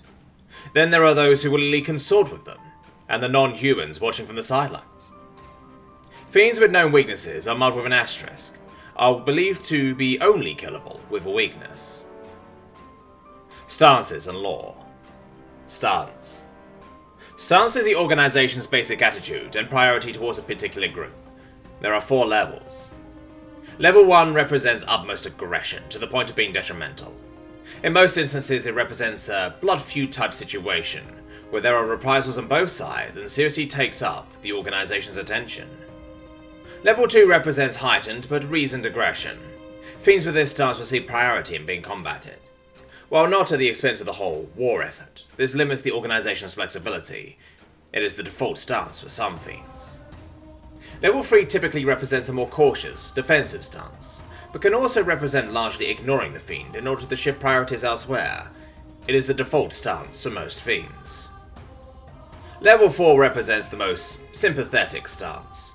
This can range from uneasy alliances with human sympathizers to finding a cure of some sort. However, this does not restrict the organization from still going after murderers and the like from that group. Stances differ somewhat from each group to another, as described. It is not advised to make the majority of stances level 1 or 2. The Bitterspring Concordant members have similar stance levels, but due to the Concordants, they have been shifted towards a more neutral or defensive standpoint, with level 1 being in violation of the Concordant. Lore. Lore represents the amount of information collected concerning the Fiend's abilities, weaknesses, and social structure. Higher levels indicate greater accumulated knowledge, and require lower levels to be purchased. Additionally, each level of lore confers some noted benefit explicitly. It is assumed that basic weaknesses and habits are known for all mentioned groups, without level 1 lore. Designate stances for all of the following groups, up to a maximum of 4 level 1 stances. Purchase any desired levels of lore. Major Fiends. These are the most dangerous types of fiend, both individually and as a whole. They may also be considered among the most civilized, if this can even be considered. Rarely alone, these fiends are deadly by merit of their natural abilities, but more importantly because of their intellect, and in many cases experience. Underestimate them, and die. Demons. Kingdom, Diabolica. Type, Unholy. Threat, Organized. Invasors. Spewing forth from the 13 hells, demons venture onto the mortal plane, seeking to corrupt and dominate all that they can. They are many, ranging from brutal higher demons to succubi infiltrators, from mundane foot soldiers to hellhounds. Typically summoned by mortals, once in this realm, they can potentially open portals to hell, allowing more to flow through at a distressing rate. Abilities. Enhanced Physiology, Claws, Dark Arcane Magic and Evocation, Longevity, Terrifying Roar, Incubi, Mesmer, Enthrall, Succubi, Flight, Sun. Known weaknesses, Holy, and Fire. Stance. 1. Hatred, plus 5 OP. The Infernal Legion seek but one thing, the victory of darkness overall, and through that total domination. With no concept of morality and capable of unspeakable atrocities to any and all, there is only one way to deal with them, with fire and sword, and damn be the consequences. 2. Oppose. 3. The demon must be fought wherever they appear, but fury is best when controlled. Lashing at them will only fall into their traps, as they are wont to do.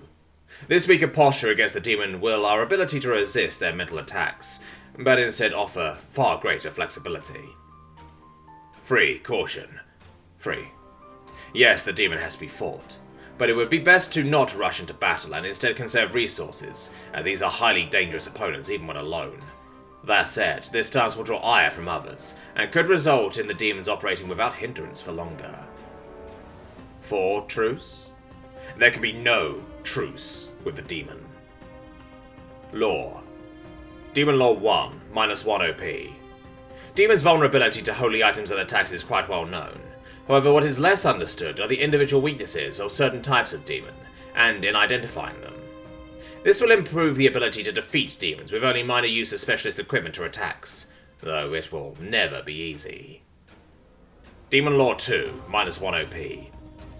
Demon society is believed to have a feudal-like structure, with the strong dominating the weak, and having courts where underlings offer favors in exchange for protection. Understanding this may be particularly useful to comprehend demon motivations, and thus unraveling their plans. Demon Lore 3, minus 2 OP. It is suspected by some that domination and corruption of mortals by demons is used to enhance their powers. Mental exercises can be thought up and taught to slow this. In addition, more permanent ways to reverse or prevent corruption may be considered, and if found effective, put in place. Vampires. Species, Homo sapiens haematophagus. A type, impure. Threat, organized. Emissary. Exhibiting greater speed and strength than mundane humans, vampires are defined by their unending need for fresh blood. It is for this that they are most notorious as the greatest scourge upon humanity, though demons have a greater potential for devastation. With their agelessness and natural abilities, a lone vampire is a danger, to say little of the entirety of the sublime blood court. Abilities: enhanced physiology and senses, glamour, fangs, claws, some. Mesmer Enthralling, Vampire Siring, Zoo Mutation, Dark Arcane Magic, Sun. Known weaknesses: Holy, Silver, Staking, Decapitation, and Fire. Stance: 1. Hatred, +5 OP. The vampire is truly the most evil fiend out there, lacking even the flimsiest excuse. The demon was created evil, and the fate incomprehensible, but vampires were once men. In their rampant lechery and bloodthirst, they forsook all fellowship with their fellow man without a shred of concern. 2. Opposed. 3. Vampires should naturally be a major priority due to their influence and potential damage. Larger plots should be thwarted, lest they spiral out of control, despite potential casualties. That said, it would be foolish to be devoted to fighting them at all costs, or else let other fiends profit. 3. Caution. 3. Individually, the vampire is a dangerous foe, as a group exceedingly dangerous. Thus, while there is very good reason to be cautious and to avoid engaging them, this can have deleterious long-term consequences, lest they run unchecked, and in doing so form networks of thralls. 4. Truce, -5 OP. There are certain elements within vampiric society that are open to a truce, others that simply disregard humanity as much as they can. Though long-term peace with all vampires is extremely unlikely, this will at least allow a reorientation of priorities towards more pressing matters. Lore. Vampire Lore 1, -1 OP. The Sublime Blood Court, ostensibly ruled over by the Pure Blood Emperor, is the vampiric shadow society, a dizzying web of intrigue and rampant hedonism. Of the vampiric houses, it has been found that there are human sympathist and vampiric supremacist, and those in between. These differences can be exploited. Vampire Lore 2, -1 OP. The old hunter's technique of transfusing blood into known victims to suppress the onset of vampirism has finally been refined, and a strict timetable developed. Though the ministrations require a trained individual and healthy stores of suitable fresh blood, itself a problem, this will greatly reduce infection rates.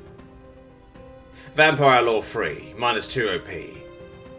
The evidence is irrefutable now. The staked vampires can be resurrected, and perhaps this has been done for years. Now at least, mankind can devote efforts to finding a way to kill vampires for good, since the staking is, ultimately, not fully lethal. At the very least, the ritual appears to be very costly, and very slow. Siddhi. Kingdom, Easter. Type, Supernatural. Threat, Organized. Prereptors.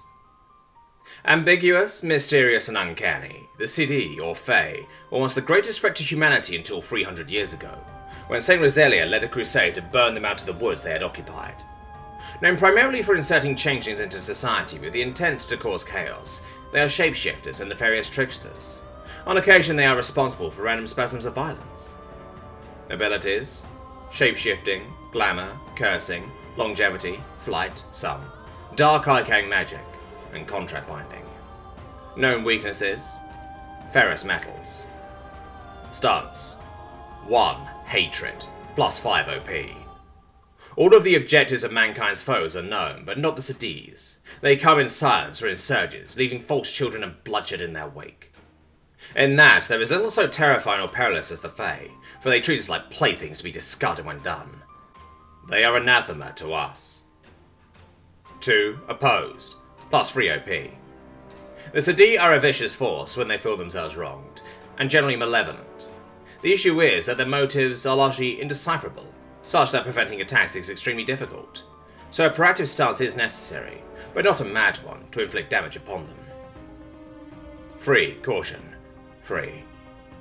As the Fae have been greatly weakened, and the Wild Hunt not seen in force since St. Basilia's crusade, they need not be a major priority. Largely they operate in locales, and are only really a problem in said locales. Elsewhere, a looser stance towards them can be tolerated without consequence. 4. Truce, -6 OP. As alien as the Fae are, there has always been rumours that they hold to promises and contracts extremely strongly. A temporary truce has been forged with them. However, the Fae are superb rules lawyers, and in any potential breach in the arranged truce on your part will likely be met with horrific reprisal. Lore. Fae Lore 1, -1 OP. Most Sadi seek to avoid frontline combat, leaving that to the Wild Hunt, their hideous Wraith Riders in ebon bone. These were thought to be immune to ferrous metals, but it is now realised that they have a transmutation field around them. If this could be dispelled, then the iron should kill just as easy. Fey Lore 2, -1 OP. The Fey are notorious for the importance they place upon contracts, and how they viciously hunt down those they believe to have wronged them.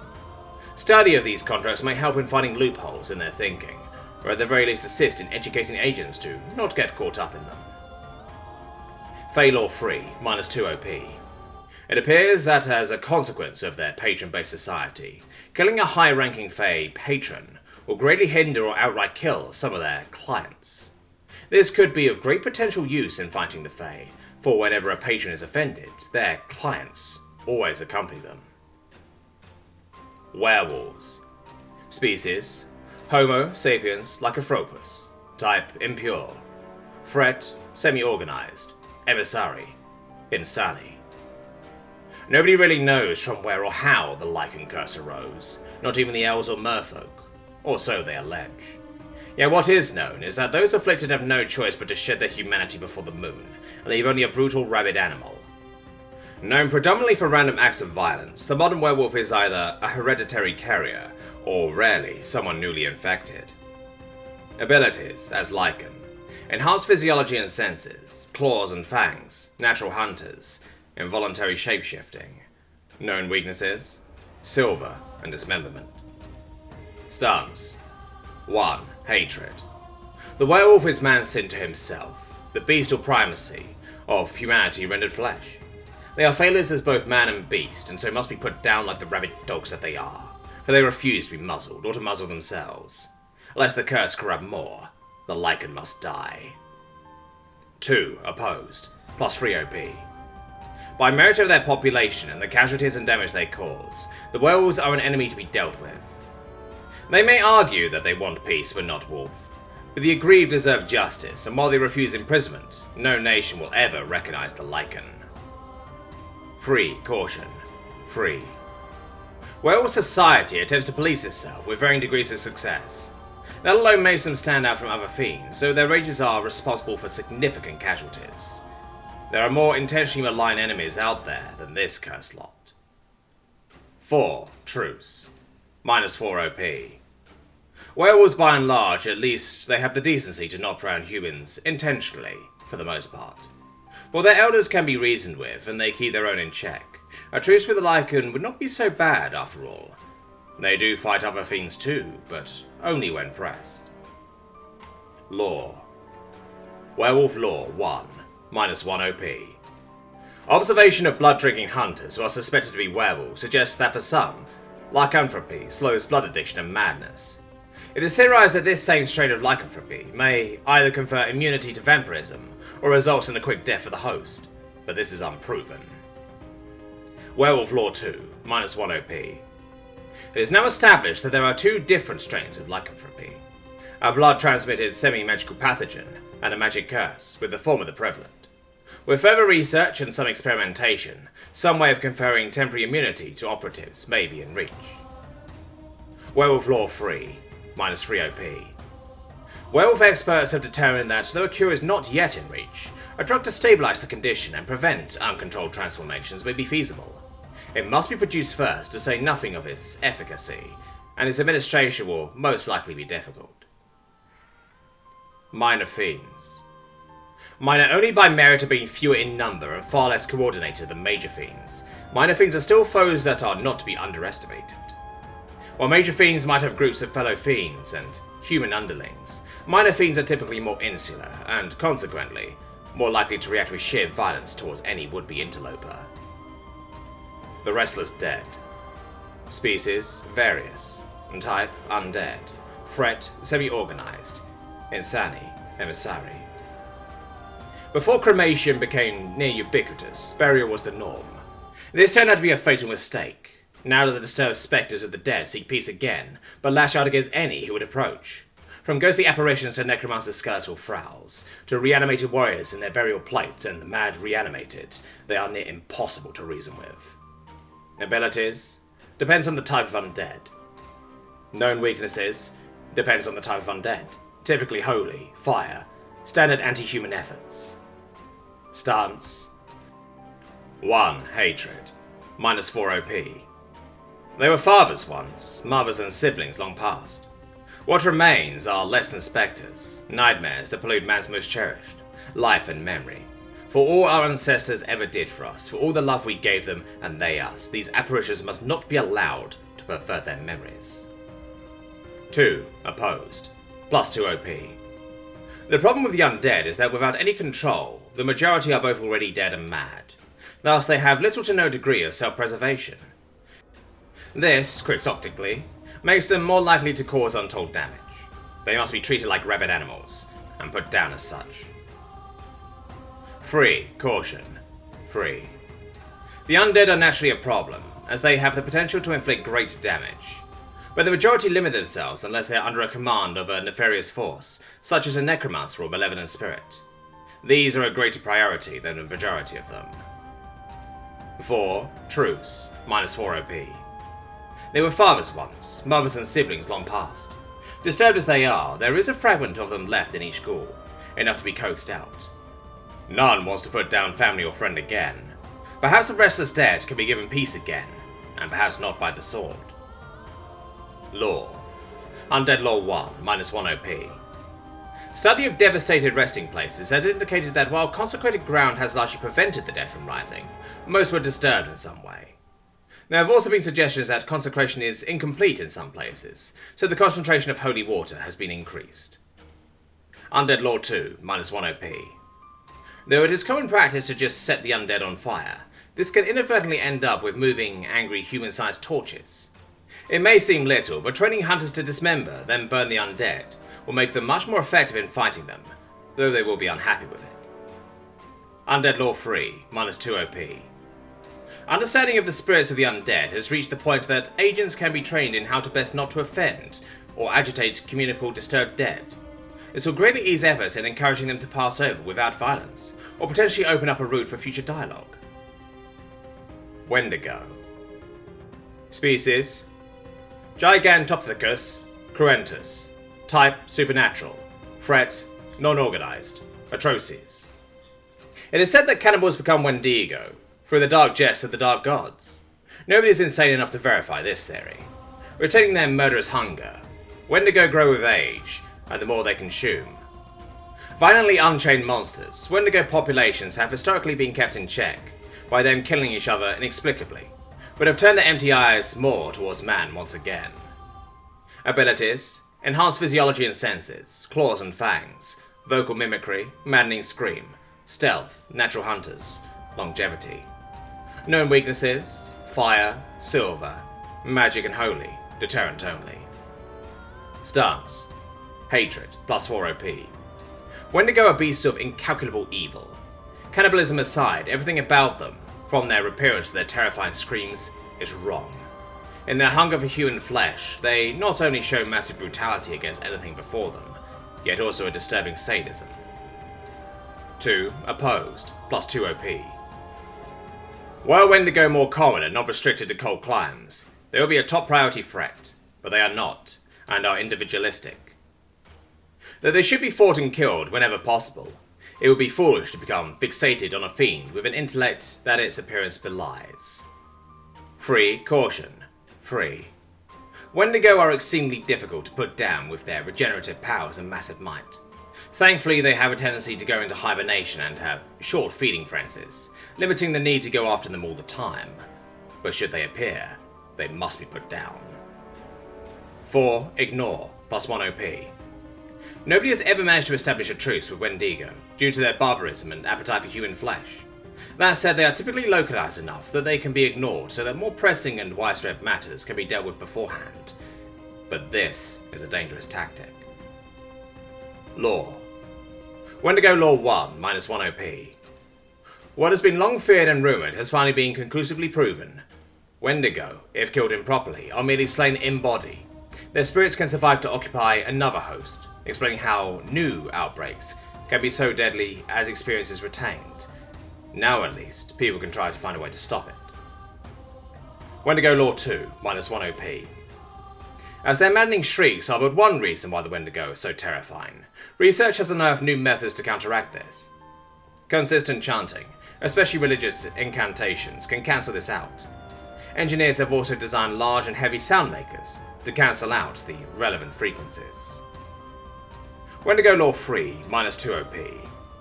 Understanding of Wendigo behaviour has reached the point where methods to effectively disguise one's scent via mundane methods for sustained periods have been developed.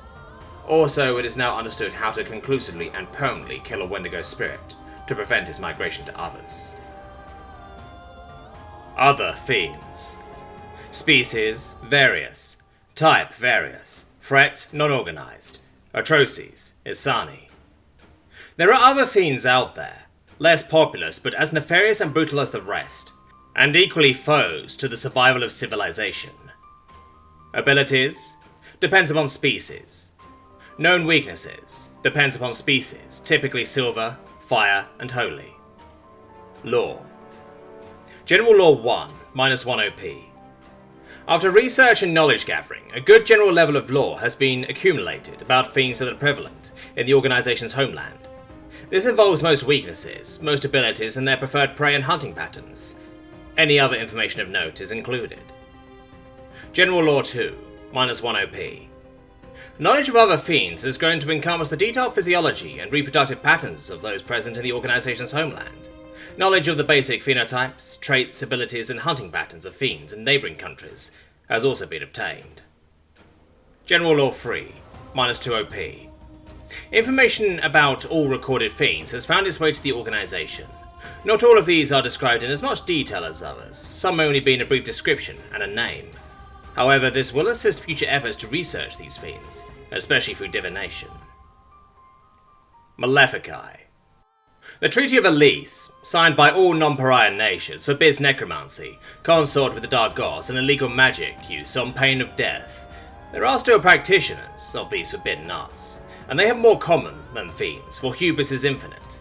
Mrfaye have the potential to wreak untold havoc, for at times, the real monsters lie between true light and shadow. The Tainted. Species Homo sapiens. Type impure. Threat non-organized. Insani Mrfaye. The Tainted is a catch-all term referring to humans that have been afflicted. This usually refers to those transformed into a greatly different state, mutated in some way. It is usually used to refer to one-off cases rather than the persistently transmitted, i.e. vampires, werewolves.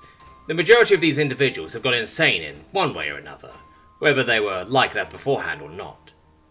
Abilities? Depends upon nature of taint. Known weaknesses? Depends on nature of taint. Holy, fire, standard anti-human measures. Stuns. 1. Hatred, +4 OP. Where there is one tainted, there are bound to be another, and some source which caused the affliction. Thus they must be terminated with extreme prejudice, lest they spread the contagion, and the source found and immediately destroyed, lest more fall victim to its evil effects. 2. Opposed, +2 OP. By and large, there is no way to communicate with or save the tainted, and in their insanity they are liable to cause major issues if left unchecked. Thus it behoves hunters to take a proactive stance in killing them wherever possible, with the criticality of each incident varying. 3. Caution, 3. Where the tainted lurk, there is usually something or someone that tainted them in the first place. These are a greater priority than the tainted themselves. With any luck, it will only be a temporary hex. If not, then they will have to be put down, the poor bastards. But only if necessary. 4. Treat, -5 OP. The tainted are usually too insane to be communicated with, and are usually put down out of mercy if not self-defense. That said, there are some idealists or idiots who seek to cure these poor fellows. Even if they are cured, they may be consumed with guilt, but that is a problem for later. Lore. Tainted Lore 1, -1 OP. The faiths of the world all claim that the consecrated cannot be tainted. True or not, throughout recorded history, there has allegedly not been a single non-excommunicated member of the Church who has fallen prey to the taint. With international travel easier, it might be worth forcing recruits to go on pilgrimage. Tainted Lore 2, -1 OP. The dark resulting taint progresses in several stages, but the stages at which the victim can still be saved have only recently been determined. Though the research is by no means conclusive, it does offer some hope that not every victim who has undergone some transformation has to be killed. Tainted Law 3, -2 OP. Recent development in vaccines has led to the potential of cures that only work upon those in the early stage of affliction, prior to any major affliction. However, these will have limited testing and will have to be individually produced for each source of taint, making them infeasible for wide use. Necromancers. Species, Homo sapiens. Type, mage. Threat, semi-organized, Mrfaye. All legitimate religions of the world forbid disturbing the honoured dead, but the necromancer has neither dignity nor shame, merely relentless lust for power. Through black magic and pacts, they rip the souls of the departed from the afterlife and desecrate their graves and bodies to be wielded for personal domination. Abilities, necromancy, other schools of arcane magic, dark evocation, rarely. Weaknesses, standard anti-mage measures, standard anti-human measures. Stunts, 1. Hatred, +5 OP. The necromancer is the foulest of foul, not only a witch but one who desecrates the honoured dead only for inane delusions of grandeur. Necromancy is an art that calls only the lowest of the low, and it is no surprise that they have no sense of honour. Each and every one of them must be slain. Opposed, free. Granted, the threat of necromancy has been reduced with endemic cremation, and how every defeated necromancer lowers the number of potential bodies to raise. But necromancy is still a foul act, and one cannot afford to be complacent against any foe, especially one as perfidious as them. Free caution. Free. It is worth bearing in mind that because of their self-serving nature, necromancers are less likely to get involved with the dark gods, as cultists and witches are wont to do. They should be fought, of course, for what they do is wrong, but on a practical level, many overstate their actual threat. 4. Truce, -5 OP. As it is, society will make a permanent truce with necromancy impossible. That said, there is still a place for temporary ones on the battlefield, against worse foes. That said, necromancers are self-serving individuals, and it may be possible to use and turn them against other enemies of civilization. Law. Necromancer Law 1, -1 OP. Though it has been rumoured that being buried with sanctified holy symbols is enough to stop being raised by necromancers, this does not stop them from breaking the grave. Thus, a policy of mandatory cremation of all fallen members of the organisation can be instituted. Necromancer Law 2, -1 OP. News of riots in the wintry north. The Knights Epistolary claim to have developed a method to reconsecrate abandoned churchyards to totally prevent disturbing the dead. The church's scholars, after some debate, agreed to try it out, and after promising results, to disseminate this information. Necromancer Law 3, -2 OP. There are interesting rumours from Suralona. There, a necromancer has been killed by those he rose, who were initially warriors buried in their funeral armours. This indicates that not only is rebellion by necromancer's thralls possible, but that they can survive beyond their former master's death. Cultists. Species, Homo sapiens. Type, various. Threat, semi-organized. Mrfaye, insane. Out of a false desire to seek ultimate power, a wish to bring ruin to the world, or due to sheer madness, cultists typically refer to worshippers of the dark gods and any other malevolent entity. While individually not particularly potent compared to fiends, it is their ability to give foul entities a pathway into the mortal realm, and their ability to remain hidden that makes murderous cults dangerous. Abilities depend upon cultists. Weaknesses: standard anti-mage measures against witches, standard anti-human measures, holy when relevant. Stance: 1. Hatred, +4 OP. The cultist is the very symbol of everything foul inherent in mankind. For while necromancers and witches play with dark magic, they do not consort with the dark gods. They are so far from the light of the gods that they deserve one fate, and one fate alone: death by fire or sword. 2. Opposed, +2 OP.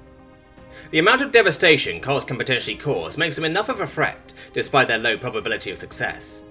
However, they are largely combated due to being pawns in the schemes of more dangerous things, though they should never be underestimated.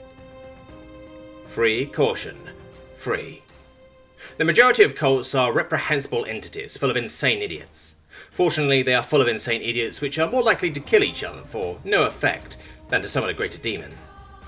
While a threat, they are bigger, more pressing ones out there to deal with than some dumb amateurs. 4. Truce, -5 OP.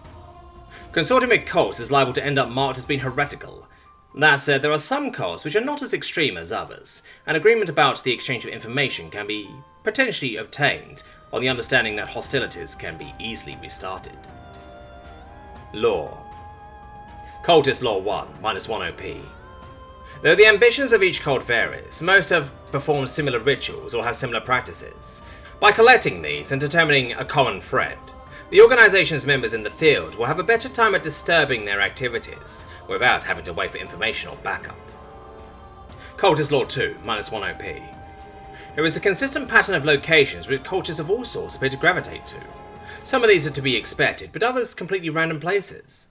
Regardless, while the analysts attempt to figure this out, teams can be put in place to monitor these locations and intercept any cultist activity there. Cultist Lore 3, -2 OP.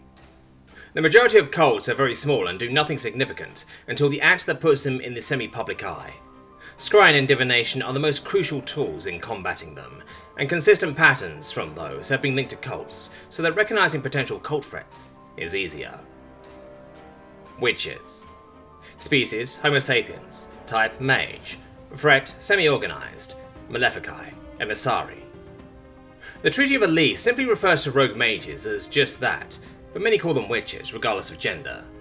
Unregistered and uncontrolled, these individuals have the potential to be pawns in the machinations of more powerful and nefarious beings, whether they are practicing magic with dark intent or not. Some will willingly bow to authority, but the majority do not. Abilities: arcane magic, potentially dark evocation. Known weaknesses: standard anti-mage measures, standard anti-human measures. Stuns: 1. Hatred, +3 OP. Ignorance is no defense before the law, and witches are willingly criminals who are meddling with powers they are wholly unprepared for, and yet play with like a child to a toy. When encountered, they must be stopped, no matter how well-meaning they may be, lest they bring disaster. 2. Opposed, +1 OP. Witches should be countered whenever they appear. Whether to bring them in or neutralize them as a threat permanently, the greatest dangers are posed by the most and least advanced witches. However, there is the potential issue of running into the groups mandated to deal with this. 3. Caution. 3. While some witches are indubitably out for their own ambitions, many did not have any other chance to study magic, or ran away from flawed groups. Thus, it would be unfair to tar them all with the same brush. They are dangerous, true, but can also be useful against more dangerous enemies. 4. Truce, -3 OP. An understanding has developed between most witch covens and other groups to cooperate with the organization. Though they greatly cherish their independence and still use magic without restriction, those party with the truce have largely agreed to not meddle with the darker arts. Lore. Witch Lore 1, -1 OP. After they are apprehended or slain, it is not uncommon to filter through their effects for anything of use. This can end up bringing dangerous items back to base. Encouraging this practice can help the organization's mages improve their skills and understanding, while not performing witchery. Witch Lore 2, -1 OP. Due to its prohibited nature, many witches rely upon the literal black market for ingredients and literature. By compromising and maintaining a presence in this illicit trade, it is possible to triangulate the locations of covens, and more importantly, figure out what they are up to based on their purchases. Witch Lore 3, -2 OP. It is alleged that certain covens have developed or are developing methods to counteract or cure blood addiction, but not the madness that progresses in humans who drink it. This is not yet well known, so this could either be acquired and use this research, or found to destroy and suppress it. The Bitter Spring Concordat. Nearly 200 years ago, the Bitter Spring Concordat put an end to centuries of deadlock conflict between man, elf, and mer. The tentative truce and trading agreements have held up since, each race focusing upon their own issues and that of the unchecked Fiends. Yet undeniably, there are those on all three sides who violate the Concordat for whatever reason. Elves. Species: Ilus elfinius, Homo gracilientus, in dispute. Type: Concordat signatory. Threat: organized, emissary. The long-lived elves possess superior night vision and agility than their human counterparts. Their complacency in infighting saw the ascent of man, and now they insulate themselves, keeping within the Concordat lines. Yet it seems their situation has cultivated a degree of humility in them. though they remain proud of their past glories and traditions. Remember that a long-lived race has a long memory. Abilities: enhanced speed and agility, enhanced senses, stealth, inherent magical ability, and longevity. Known weaknesses: standard anti-mage measures against elven mages, standard anti-human measures. Stunts: 1 hostile, plus 5 OP. The elves think themselves better than the Fiend, but they are not, for the fact that they are civilized is not enough. Humanity has a long and bloody history with the elves, and while they persist, they remain a potential thorn in mankind's side. For while one can expect the Fiend to be deceitful, an elf smirks. 2 wary, plus 1 OP. The Concordat is that for a reason. A truce that is the result of ages of distrust and bloodshed on both sides. That the elves continue to remain closed off is evident that they are not too satisfied with the current state of affairs. Peace with them should not be taken for granted at all. 3 Concordat. Free. The Concordat established a truce with the elves, and there is no reason to violate it. They keep to their lands and abide by it. Might as well do the same. The pre-Concordat wars were devastating for all parties involved, and there was little profit to be made in antagonizing the elves. 4 Open, minus 3 OP. The elves do not trust easily, but there are those who wish to see reform of their society and closer relations with mankind. By being open with them, trade opens up, and they will generally be much more helpful, from offering their magic and medicine to providing information and intelligence. Lore: Elven Lore 1, minus 1 OP.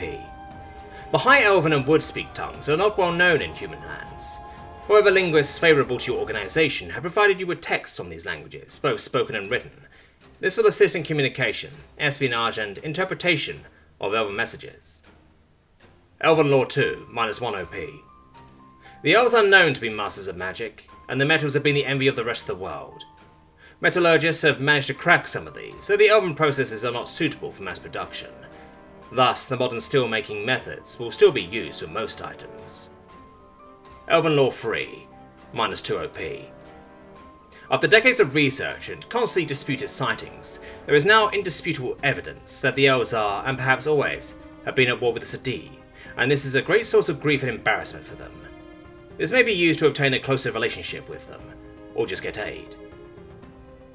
Merfolk. Species: Hydronymphus serenia / Homo aqueous, in dispute. Type: Concordat signatory. Threat: organized. Emissary. Ever since King Thalsos II purged the human-eating merfolk centuries ago, the sea-dwelling merfolk have been practically the only race humanity has not been at considerable odds with. Their ability to shift between half-human and fully human forms doubtlessly helped relations, yet as human industry booms, whaling skyrockets, and underwater telegraph cables are laid, human-mer relations sour. Abilities: shape-shifting, in and out of mer form, enhanced senses, aquatic respiration, communication with marine organisms. Known weaknesses: standard anti-mage measures against mer mages, standard anti-human measures. Stunts: 1 hostile, plus 5 OP.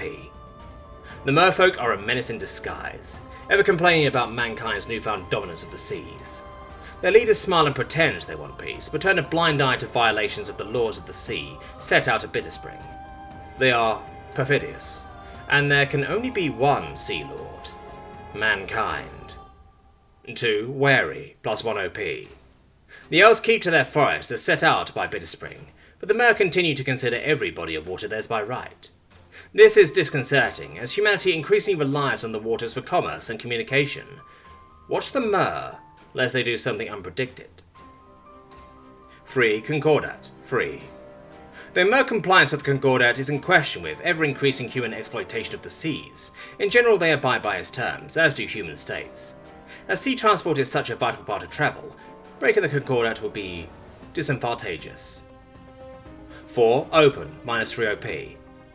Historically, the mer have been one of mankind's few friends. Especially noteworthy is how they fought their own to preserve peace between man and mer. Expect such an attitude to rub off on them quickly, and most will be of help whenever they can, especially for assistance at sea. Lore. Merfolk Lore 1, minus 1 OP. Mer society is not so perplexing to humans, for the mer have embassies in coastal nations and trade readily. However, their ability to shapeshift means that they can infiltrate human society more easily. Instinctive quirks of Mr in human form have been collated and taught to agents to identify them. Merfolk Law 2, -1 OP. It is Mr diplomatic cables, ironically enough, that provide the answer. Mr society is divided between surfacers, isolationists, and traditionalists. The surfacers are losing. With this information, effort can be taken to not inconvenience potential allies and set up alternate routes of contact with the Mr. Merfolk Law 3, -2 OP. Submarine technology has progressed to the point where mankind can feasibly spend long times underwater. However, these are technological constructs, as mundane technology has not yet caught up. They are also unreliable and have limited dive times and weaponry, for the time being. Connections.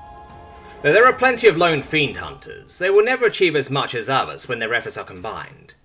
These are your connections and associations, those who will help you or your organisation in the fight, with varying degrees of self-interest. You have 18 social points, SP, to spend. Groups. These are relevant organisations of note, which can provide certain services and open other doors for you if you manage to form a connection with them. Choose any number of group connections. Each group is -3 SP.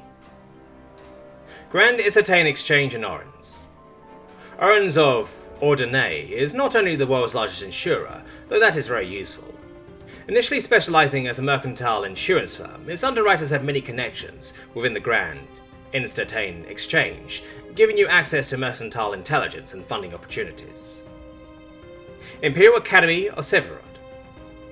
Having recently become world's top academic institute, the IAS has academic connections across the globe, thanks to High Empress Anastasia's investments. You will receive tips about dig sites and items of interest, and researchers will find it easier to make breakthroughs. The Spice and Silk Roads. The caravans that run between Lianciru and Barsicon contain some of the greatest gossips in the world, but among them many have an eye for occult or magical artifacts. They can identify some which might fox others, and may offer you access to items they have found ahead of others for a price. The Order of St. Arcturius. An ancient and legendary order, the Order of St. Arcturius once took to the field of battle thousands strong, now largely operating more subtly. The Order still possesses fantastically skilled fighters, who they will offer to loan to your organisation for cooperation and training purposes. The Hunter's Chronicle. Based in Astaceria, the Hunter's Chronicle is considered the main journal of fiend hunters, an organ for the distribution of rumours, reports and lessons learned the hard way, and is read and distributed across the world. Naturally, it has many contacts in the fiend hunting sphere. Subordinates. The war calls all sorts to battle, the bitter and the bewitched, the brilliant and the brave. In the dark they find their worth. These are the leading members of your organisation. Choose any number of subordinates. Each subordinate is -2 SP. Georgi Aronov. A world-weary veteran, Georgi Aronov is a former soldier who, long ago, turned his trade to killing fiends instead of his fellow man. With good pragmatism honed from years on the battlefield and in the back streets, Aronov is still a particularly good fighter, being a former Jaeger, and with a wealth of experience against many foes. His fatherly but no-nonsense attitude makes him particularly well suited to a training or command role. He is slowing, thanks to his age and wounds, a fact he only grudgingly admits with dark humour. Johann Wolf. A veteran and tricky fiend hunter who neither drinks nor evokes, Johann Wolf has fought the fiend from his very childhood. Since then, he has not yielded in his puritanical stance, seeking the destruction of all fiends who prey upon humankind. Brusque and twitchy, Wolf is more accustomed to working on his own, and has only reluctantly moved towards fiend hunting organisations in recent years. Still, he has been a mentor of sorts to other hunters in the past, and will continue to do so, member of an organisation or not. Scarlet Radley. Quick in the draw and quick-tongued. Patience Scarlet Radley is one of the best gunslingers on the Vicentian frontier, a hot-tempered bounty hunter who only took contracts out on individuals she considered particularly reprehensible, a tactic only possible due to her skills. After the New Year's bloodletting, she seeks safety for her sisters, and is willing to switch out copper-jacketed rounds for silver ones. Tough and with a distinct, cynical exterior, Scarlet is a generally distrustful woman, trusting only her few friends. Salvar Sebastiani. Salvar de Soterio de Sebastiani is of a man of many vices, but with the ability to survive them. A big game hunter who has turned his attention to fighting fiends, he is rarely seen without his custom Welkin stopping rifle, a beast designed to stop elephants. He is considered one of the best shots in the world, even when armed with a black powder musket. He is no slouch at tracking foes either. Playing up the airs of the unknowingly arrogant but genial gentry, Sebastiani is a practical man in action. Wei Zhongzheng. Wei Zhongzheng can rarely be confined to one place, to the point of having the wanderlust itch. A mendicant monk who has taken vows of poverty, he nonetheless has a side job to ensure that he does not have to depend on others' charity. He is an exceptionally well-experienced exorcist, having made a vow to send the disturbed dead back to their rightful rest. That is a goal which continues to drive him, though he will fight other fiends too. A calm, rational man, Wei Zhong bears fiends no ill will, but feels it is his duty to fight them. Ekaterina Glovsky. A registered Savordian mage, Ekaterina Glovsky is a relatively freelance spellsword, mixing magic with razor-sharp backsword work. Easily surprised, it may appear that she is unsuited for combat due to her nature. This could not be far from the fact, for she is an exceptionally skilled mage, specialising in creation and destruction, and who has learned how to preempt attacks through magical sensing. Though she prefers the pen to the sword, she gets involved because her abilities to sense make her an excellent investigator. Tulumba Zeret.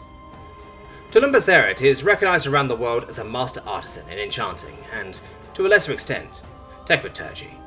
He is capable of creating works of art intricately engraved with runes that give them power, from swords to mirrors, armour to artefacts.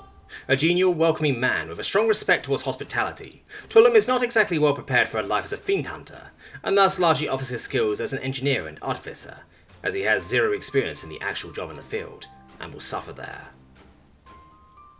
Luisa Valdora. A rather error-prone inventor, Luisa Valdora is an engineering prodigy, though one whose talent is diluted somewhat by her inability to keep track of her projects, which can lead to projects becoming delayed or over budget. However, if she is given direction, she shows her true qualities as a first-class engineer with an inquisitive mind that excels not only in creating firearms, but especially more complex items, from traps to difference engines. Given the support and direction she needs, she excels at problem-solving. Sister Julia Alina. A sister of the church, life has not exactly been kind to Sister Julia Alina. Though she was raised by kindly parents and a member of a close community, it was all turned upside down when demons attacked. Thought and left for dead, Julia had managed to escape, and so now exists, aimless and confused, looking for a purpose. Devout, but perennially out of her depth, she lacks the physicality for combat, but her ability to evoke, not in an offensive manner, and her precognition makes her extremely useful in support. Thomas Herteveld. A dry, languid, Viestian mage, Thomas Herteveld rarely reacts to anything without his characteristic ease. Laid back and lax, his attitude distracts others from the fact that he is one of the most highly powerful destruction mages, with decades of field experience. Laid back by nature, his calmness is also the result of boundless confidence in his own abilities, as many unfortunate foes of his came to realise before their lives were snuffed out. Though he is more used to fighting human opponents, he does just as well versus fiends. Lena Maskvin. Lena Ilyansha Maskvin is a spy, thief, and general ne'er-do-well, and does all of the above jobs well. A naturally stealthy individual, she used to be out only for herself, but decided to consider joining fiend hunters, as the underworld was being changed by the increased fiend presence, especially that of vampires. A naturally competitive person, she makes it a point to improve her performance with every mission, but is competitive to the point that she takes failure badly. Aside from that, she is well grounded. Joanna Pendleton. Fiend hunters possess all manner of philosophies, and Joanna Pendleton is no different. A radical fiend hunter and evoker, who is surprisingly picky over which one she kills or not. Essentially, she does it to stir up future fiend infighting, but is widely suspected to be somewhat more sympathetic towards them than would be generally expected. This does not stop her from being a superlative backsworder and master tracker. Though all business in action, outside she is a considerate, jovial woman, far from a stereotypical hunter in fact. Acquaintances. Years ago, these may never have ever chosen to associate with you. Now for their interest they do so, some openly, some not, but whatever help offered is appreciated. Choose any number of acquaintances. Each acquaintance is -2 SP. Adonazan Nirash. One of the most successful privateers in an age of grain navies. Adonazan Nirash is considered one of the best sailors alive in the world, capable of outrunning and outfoxing the greatest navies of the world with sail alone. There are rumours, therefore, that he is consequently one of the greatest weather witches in the world, but nobody knows for certain. Opportunistic, but abiding by a strong code of honour, Adonazan is disarmingly affable for such a man who deliberately cloaks his intentions and treads on the law's edge. Duchess Arabella. Duchess Arabella Astrantia is a major but polarising figure in Isatane high society.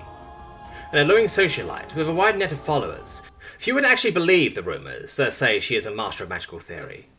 Adopting the facade of the relentless, vapid gossip during the day, at night she writes papers on magical theory under a false name, and assists her brother's efforts to revolutionise the capabilities of prediction engines.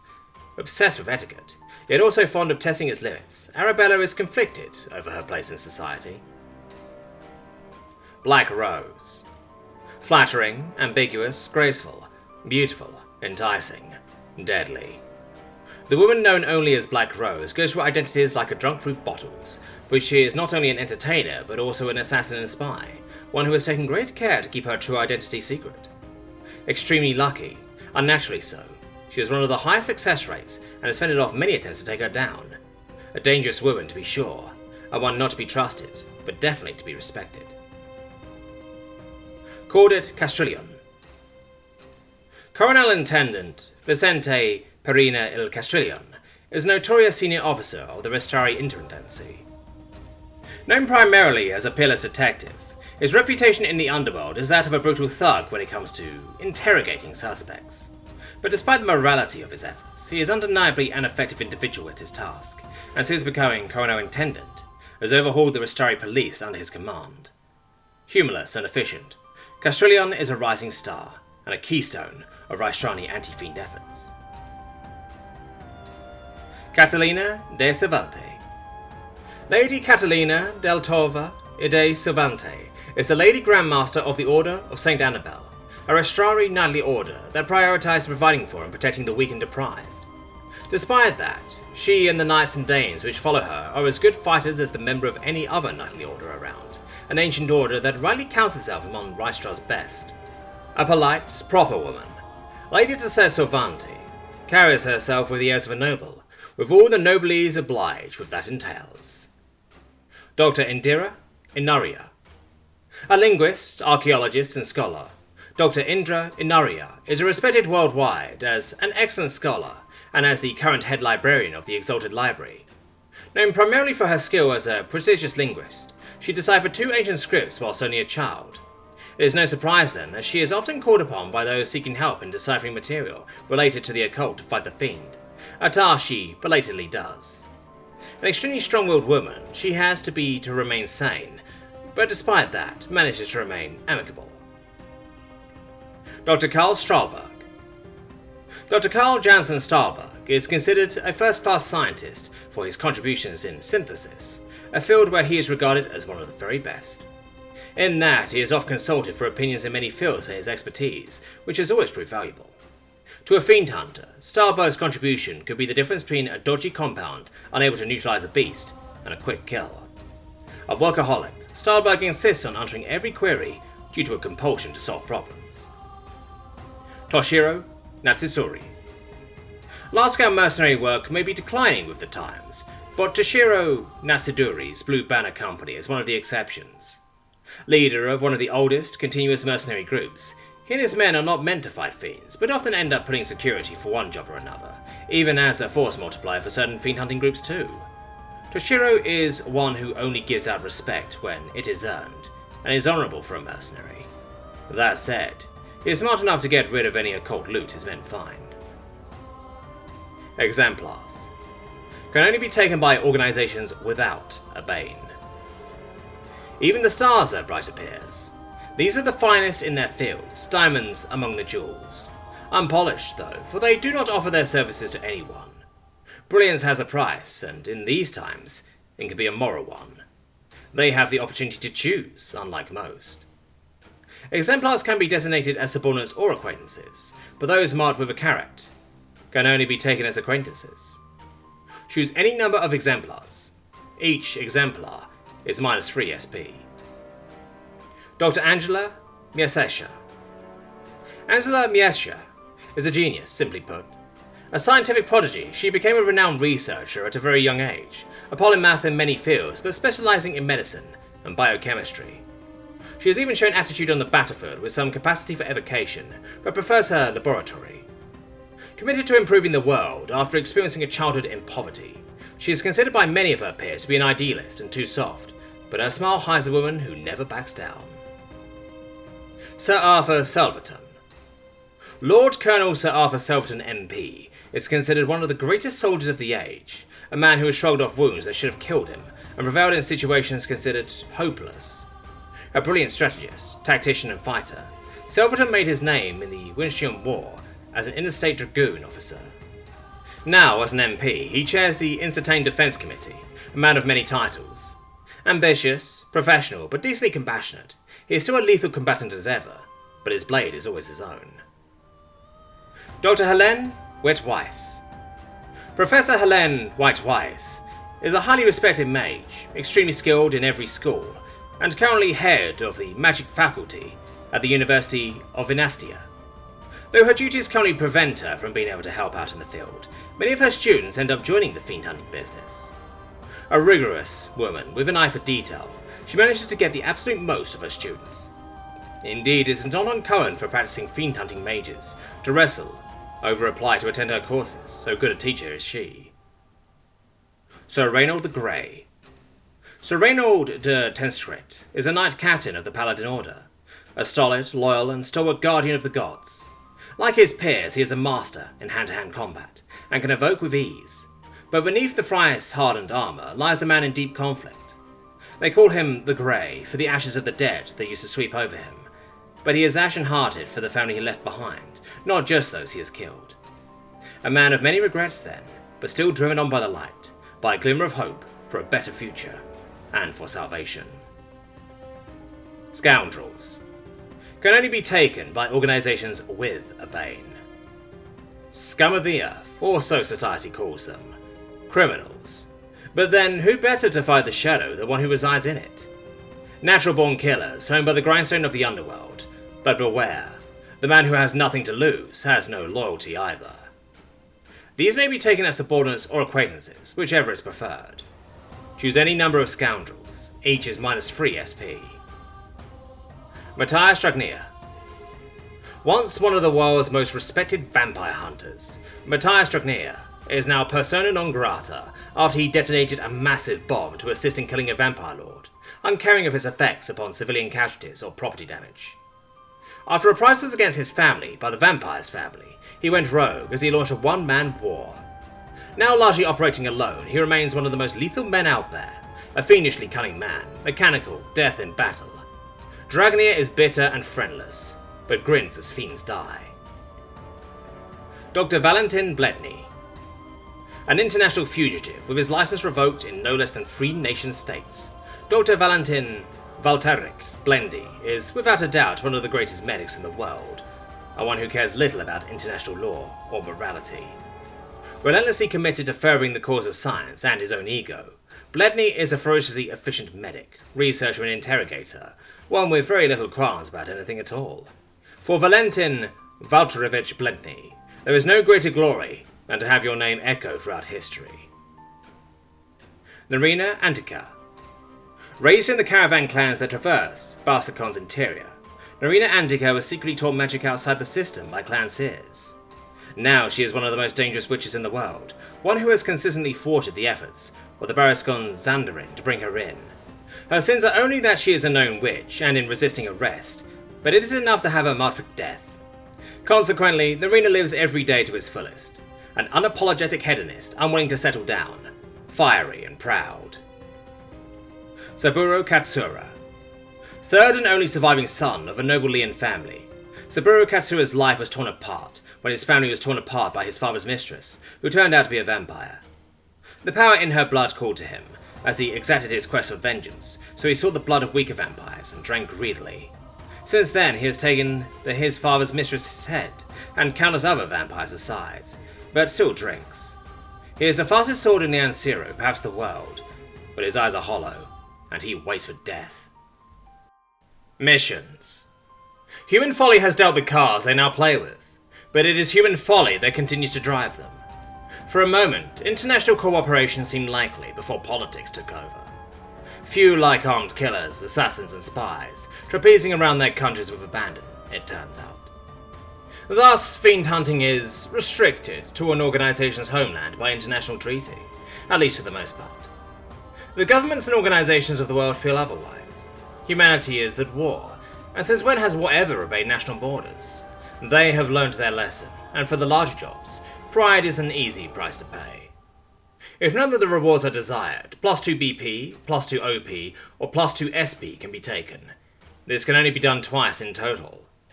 Choose 9 missions. Bear Trap. Location: Empire of All Sephiroth.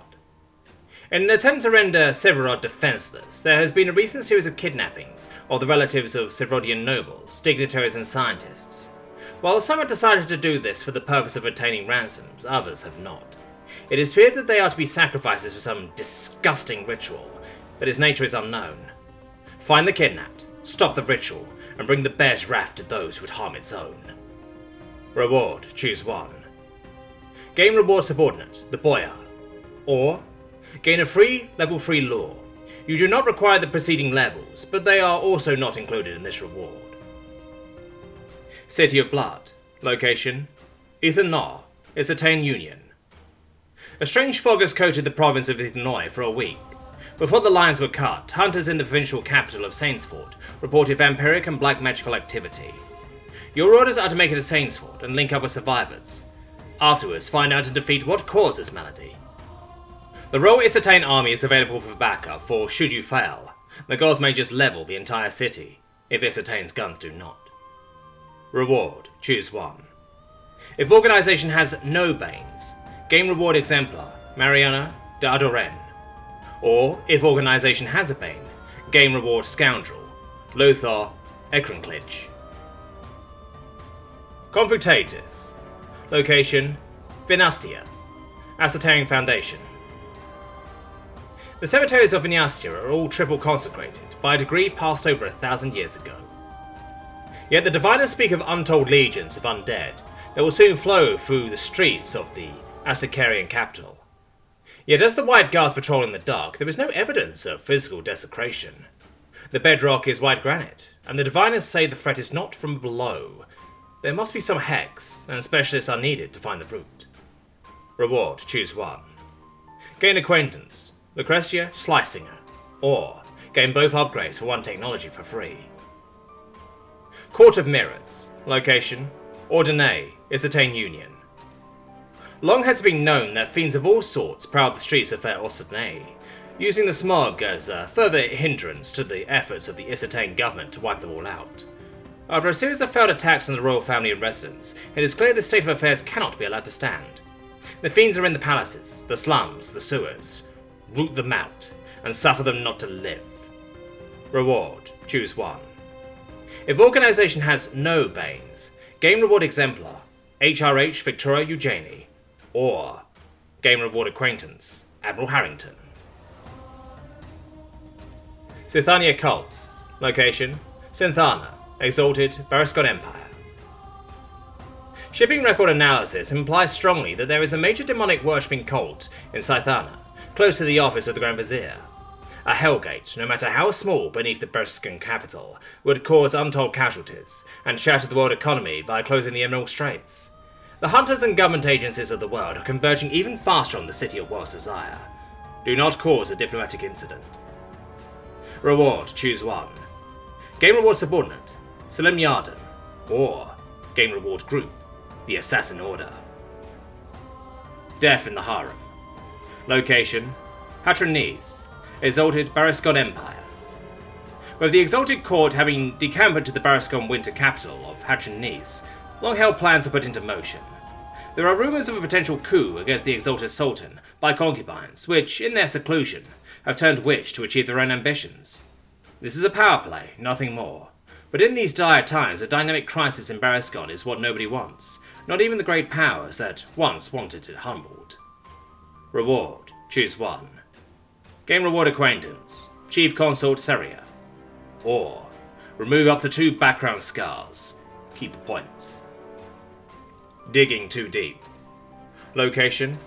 Azanko Territory, United Federation of Yenstia. The gold rush has sent thousands flocking to the Ash Hills, but as prospectors dug, they found something more valuable. The magical stone, Thanasite. Now, insanity has started overcoming the miners, who tell wild stories of unfathomable things they found at the bottom of the pits. Mine security and a squadron of UFV cavalry have failed to reach the bottom, the former having to be put down by the cavalry. Now it is your turn to venture below. Reward. Choose one. Gain reward subordinate, Mrfaye. Or, gain reliquary, the Cloak of Shadows. Divided we fall. Location, Kalinjar, Kingdom of Rystra. Fiend hunters have always been divided. Questions over ultimate loyalty, over practice, over ethics. Then there are those who give in and attempt to use dark blood or witchery with good intent. This has reached an apex in Rhinestra, where the coven of fiend-hunting witches has come into conflict with the puritanical Order of the Sword. With blood imbilers have gotten involved. Should the flashpoint spiral out of control, the conflict may go global. Reward. Choose one. If organization has a bane, gain reward scoundrel, Carlos de Cesarites. Or, gain reward group, the Ephraim Covenant. Enemy at the gates. Location. Depends. As a fiend-hunting organization, your enemies would have naturally attempted to strike at the core of the group to sever its head from its body. After bombings and attempted poisonings, they made one last ploy to put you out of all of the picture. Now the Fiend has decided to launch an open assault on your headquarters. Magic sparks on the horizon, hellish sulphur in the air. The Fiends are at the door. Reward. Choose one. Take both rewards from another completed mission, regardless of requirement. Or, take one additional mission. Eternal Emperor. Location, the Eternal Empire. Empire of the Ansiru. Though the Liam bureaucrats attempt to stop physical burial, it has gone on for millennia there, and they refuse to cremate the ancient dead. Now some insane necromancer has raised the dead from mausoleums and resting places across northern Liansiru, declaring himself Eternal Emperor, with an army of sycophants and bones behind him. Slow will stop this horde, before Liansiru becomes enveloped in civil war between living and dead. Reward. Choose one. Gain reward group, Cult of the Dragon. Or, gain reliquary, Champion's Cuirass. Turnabout is fair play. Location, Vianskikov Government, Empire of Ulseverod. For too long have the Dregfara, the Sadi to the rest of the world, played the lands of Severod. After years of research, the Imperial Academy has triangulated a major Sadi gathering point. Turnabout is fair play, so they have called anyone interested to bring devastation to the Sadi's homes as they did to Severod. They're all aware that this may escalate affairs, but the glorious dead, quite literally in some cases, call out for vengeance. Reward. Choose one. Gain reward group, International Convocation. Or gain reliquary, the Rainbow Blade. Forest of Fear. Location, Sinnesylvania, Astacarian Federation. Long has the Severed Forest been a fang in the side of Astacaria. In preparations for a potential future strike in force, the Triple Monarchy has put bounties up, asking that volunteers make their way into the forest to perform reconnaissance. The greatest bounties are to infiltrate the vampire castles, pretending to be meat bait and cripple them as best possible. There are rumours, too, of vampires there who are willing to help us. Reward. Choose one. Gain reward acquaintance, Valeria Vernane. Or, remove one organization complication, keep the characteristic slot. The Graveyard of Empires. Location, Kingdom of Harudaran. Harudaran is the strategically important junction of the Isatane, Lian, Sevrodin and Barsakon empires, and swarms of their agents as they seek to increase influence in the area. For once they have been useful. It has surfaced that the Bells of Kashan, artifacts said to ease the summoning of a greater demon, have been found by native forces. Find it, destroy it, and should you seek greater reward, ensure that Harudaran goes the right way. Reward. Choose one. Harudan becomes a spiraling of a great power. Gain a free government perk without requirements. Or, Harudaran forges his own path, Game reward subordinate, Ardathar. HMS Infernal. Location, Hyperborea. Decades ago, an Isotane polar expedition got lost and trapped in the pack ice. Luckily, most of the survivors were rescued by a Commonwealth polar expedition in the area. Now the Isotane expedition's flagship, HMS Infernal, has been spotted. There is one small problem. Survivors all recount that it has sunk in the ice. Wendigo were and are expected, but they shouldn't be able to use magic. Or a Danae is arranging an expedition. Reward, choose one. Game reward subordinate, Vidal Stralowski. Or game reliquary, True Sight Glasses. Lake of Death. Location, Jizan Prefecture, Empire of Liansiru. There are persistent rumours of a Lake of Death in Jinsen Prefecture, one of the Lian bureaucrats failed to suppress. Closer examination report the potential tainting of anyone who ventures too near. There is apparently a group of Lian hunters already dealing with it, but they do not seem to be doing a very good job. The church wants to send an inquisitor and their retinue in to purge the lake, and need your assistance to keep it quiet. Reward, choose one. If organisation has a bane, game reward scoundrel, Ida Riley. Or take one locked non-reward connection, i.e. an exemplar or scoundrel, for free. Malleus Daemonium. Location, Viganessa, Sanctific States. In light of the recent slaughter, the Holy Sanctive has invited representatives from all major fiend-hunting organisations to Viganessa to discuss the problem at hand.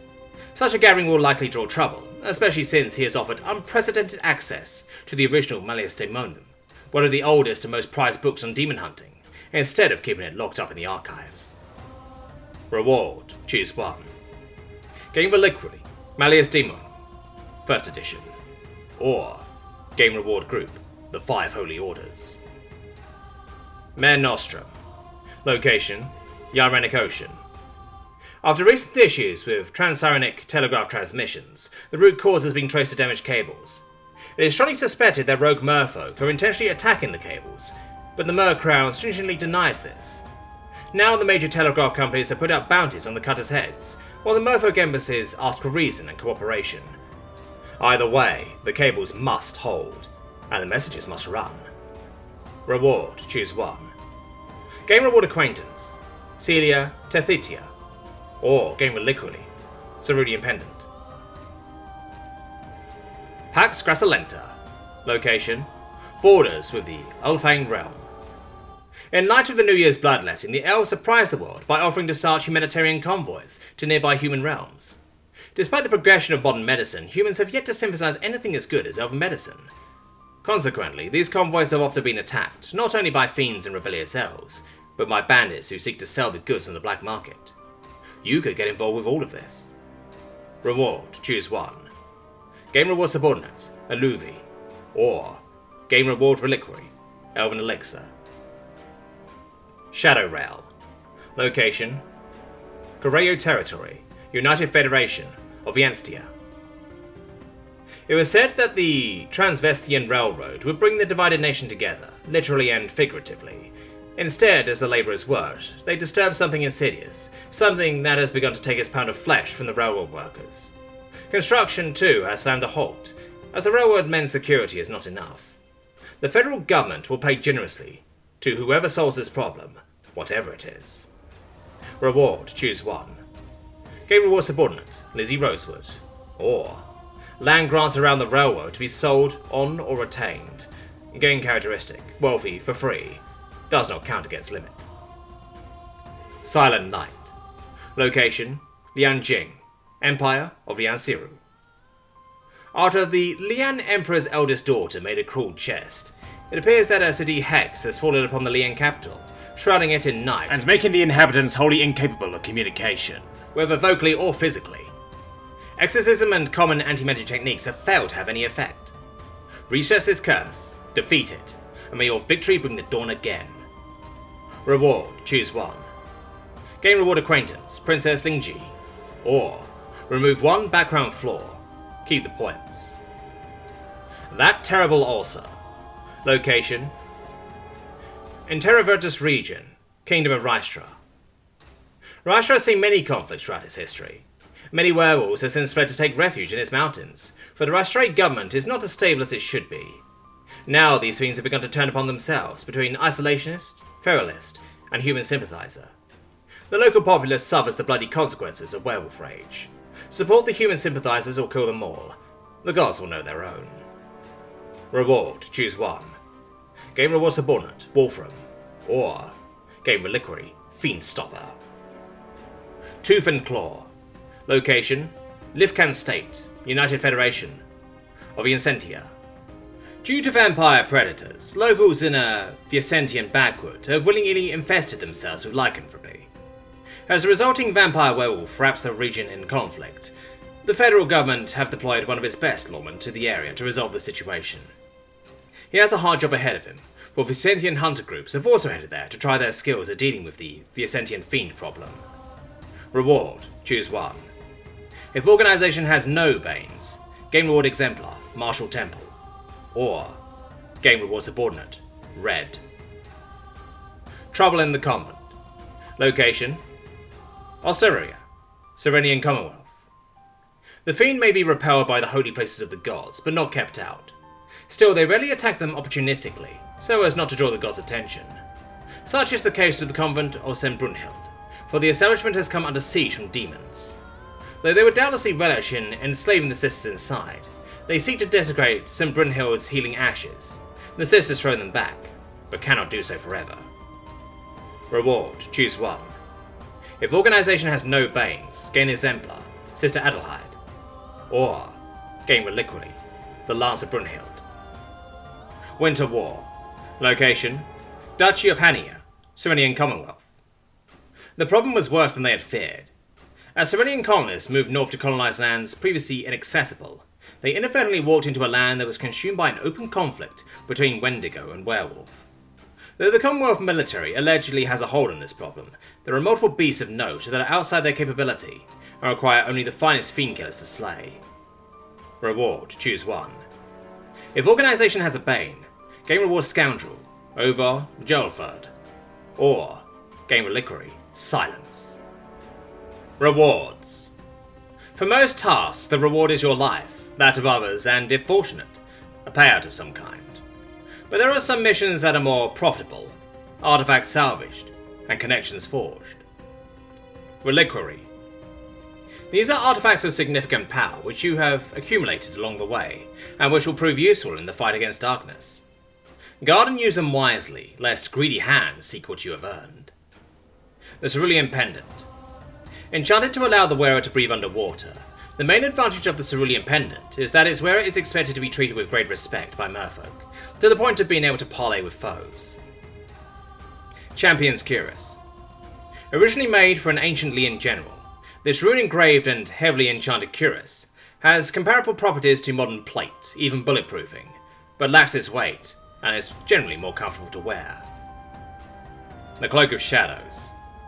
A prized mantle with enchantments woven into it by Vientian native shamans. It can camouflage the wearer against their environment, and offer some resistance against bullets.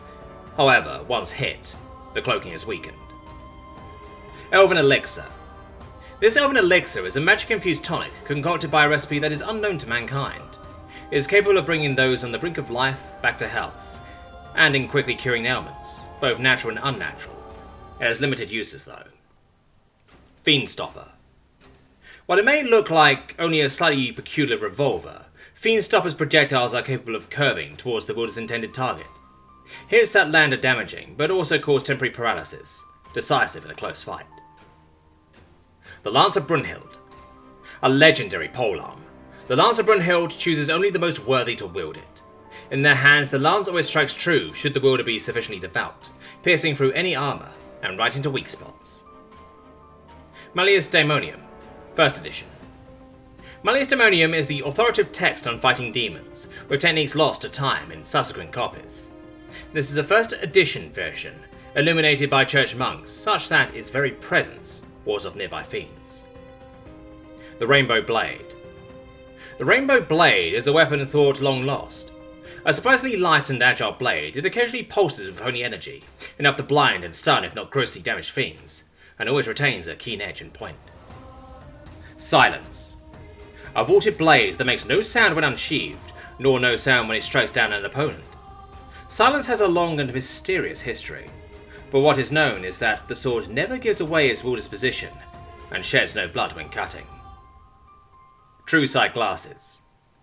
The masterwork of a murdered inventor, these glasses are said to be able to detect fiends, which glow red, in addition to seeing things which would otherwise be invisible. These glasses could potentially be replicated by a skilled engineer. Reward groups. These are true major players in the underworld or the war against Fiend, groups of great influence and resources, which you have connected with somehow. The Assassin Order. Though the Assassins have been questionably successful in their purported aim of taking down tyrants, they are nonetheless the world's largest network of spies and assassins. Though they are ostensibly mercenaries, they choose their jobs, and friends, very carefully. The Cult of the Dragon. Shrouded in mystery, the Cult of the Dragon worships the gods, though in a very different aspect. They are spell-sword assassins which collect all manner of esoteric literature and techniques, and after you show your worth, they have turned their blades aside and offered you access to them.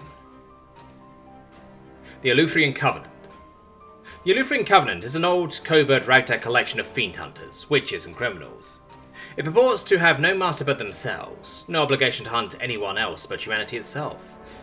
With a finger on the pulse of the underworld, these powerful individuals now count you friend. The Five Holy Orders. Though the Church has many subordinate orders, the five are the foremost soldiers of the gods, with every member a valiant warrior and capable evoker. The Five Holy Orders are the Paladins, Templars, Guardians, Hospitallers, and Sisterhood, and all wield extraordinary power and respect. International Convocation. The International Convocation of Mages is ostensibly a regulating body of registered mages, but as that is largely covered by the Church and nations, it has taken another aspect. It is the largest and most comprehensible gathering of brilliant magical theorists in the world. Reward subordinates. Individuals which have agreed to serve or directly assist you for a time, in light of recent friendship, cooperation, or indebtedness. Whether they stay depends. Ardathar. Ardathar is the nom de guerre of a Herodian mystic, one pursued by both the Herodaran authorities and the imperial exploiting officers that dot the country. Coincidentally, he is an expert at surviving the wilderness and in avoiding detection. As Herodaran was the birthplace of serious magical study, he has access and knowledge of techniques lost to most of the rest of the world. A powerful mage, but not a strong magic theorist. Ardathar is a wise and patient man, but a highly untrusting one, verging on being paranoid. The Boyar. The Boyar is a dead man, a fact that should be apparent due to him usually being rather transparent. Remarkably sane and coherent for a ghost, the Boyar is, at most times, generally quite confused. From what he vaguely recalls in his moments of lucidity, he was a former Sevrodian noble who was murdered by his daughter's fiancé, who turned out to be a vampire. He then returned from the dead to kill said vampire. Despite being dead, he is an exceptional combatant who occasionally shows glimpses of tactical brilliance. Aluvi. An elven huntress who had never stepped foot outside of Alphinae until after the New Year's bloodletting. One would expect Aluvi to be very naive about the world at large. Far from it, as she has kept Alphinae's borders safe from interlopers who would violate the Concordat, and from the Sadi and other fiends who would prey on the elven people. Standoffish and curt, her behaviour is not the result of any intentional malice, but due to not knowing human customs. Getting past that, she is a rather affable individual to get along with. Lizzie Rosewood. Originally a bounty hunter from the Vicentian West, Lizzie Rosewood entered the fiend hunting business not inherently because of the money, though it was useful, but because she was refused a bounty payment by a man who turned out to be a vampire. This spiraled into a blood feud, which only ended when she killed him and his entire coterie with gun, sword, and dynamite. A cheerfully aggressive woman who harbours grudges, Lizzie has no particularly strong opinions on most matters, and largely goes with the flow. Mrfaye. A shamaness hailing from the Confederacy of 16, Mrfaye is an independent, free-thinking woman, but who still places great importance in ties to her clan and people. Raised and trained to be a shamaness with the duty of protecting her people from mystical threats of all kinds, she is well versed in occult lore, learned through reed scrolls and oral tradition, secrets the rest of the world is not privy to. In addition, she can exercise, and is extremely skilled in creation magic, and has a passing knowledge in other magics. Red. The fables of the old world tell of a girl, hunted, who becomes a huntress, cloaked in crimson red. It is truth, but the girl in red has changed for the ages, as mortality took its toll. She is the latest bearer, carrying on the tradition of the wandering huntress, blistering fast and pinpoint lethal in her strikes, bait of many an opportunistic fiend who never learned the truth behind the tales. But beneath the cloak is a bitter young woman, who seeks an end to the unseen curse of the cloak, and the bloody death awaiting her. Selim Yarden. A former captain in the Barsicon Palace Guard, Selim Yarden is a rigorous professional soldier who, after being placed on loan to you, has resigned his commission to keep fighting the fiend. Though he is well accustomed to palace life and politics, he yearned for the relative simplicity of warfare, and being a fiend hunter offers that to him. Though he carries around a long rifle, he is also skilled with sword and pistol. However, it is not these things he savours using most, but rather a flamethrower. Wolfram. Centuries ago, a minstrel knight came across a Sadi gathering, and trying to save his friend from consorting with such foul beasts, he earned their ire, and that of a demon despite his valour. He later became legendary in his own right, poet and soldier, but on his deathbed the Sadi returned to curse him for his deeds. Nobody knows what happened to Wolfram, but there are laughable rumours of an old chivalrous knight-errant, of a man who is unable to die, and a werewolf too, questing quixotically, eternally. Reward acquaintances. Your actions have placed you in contact with some of the greatest movers and shakers too. Celia Tethetia. Celia Tethetia is the Mr Special Attaché, which is to say that she collects and passes information to the Mr government, but everyone knows and ignores it for the state of diplomacy. A Mr, she is a fantastic scout and messenger when in water, but she also has the ear of the Mr ambassador to Reichstrahl, and thus has access to the Mr smuggling rings the Mr deny knowledge of. She is a mischievous and playful individual, but one intentionally capable of saying much, but actually saying very little. Admiral Hartington. Admiral Sir Howard Hartington wears many hats, but his current one is the leader of the Royal Isotane Navy's anti-fiend section, NFI 17. With a superlative intellect, Hartington is one of the finest analysts of the age, with some of the Isotane's finest killers at his disposal. In addition, his prior work in the Line Navy has led him to possess extremely strong connections with the merfolk. Curt, officious and impassionate, the Admiral may be married, but his first love is to the Isotane Union, not his wife, and he will serve it unto death. Princess Lingji. One of the many junior Lian princesses, for the Lian peerage is large and convoluted.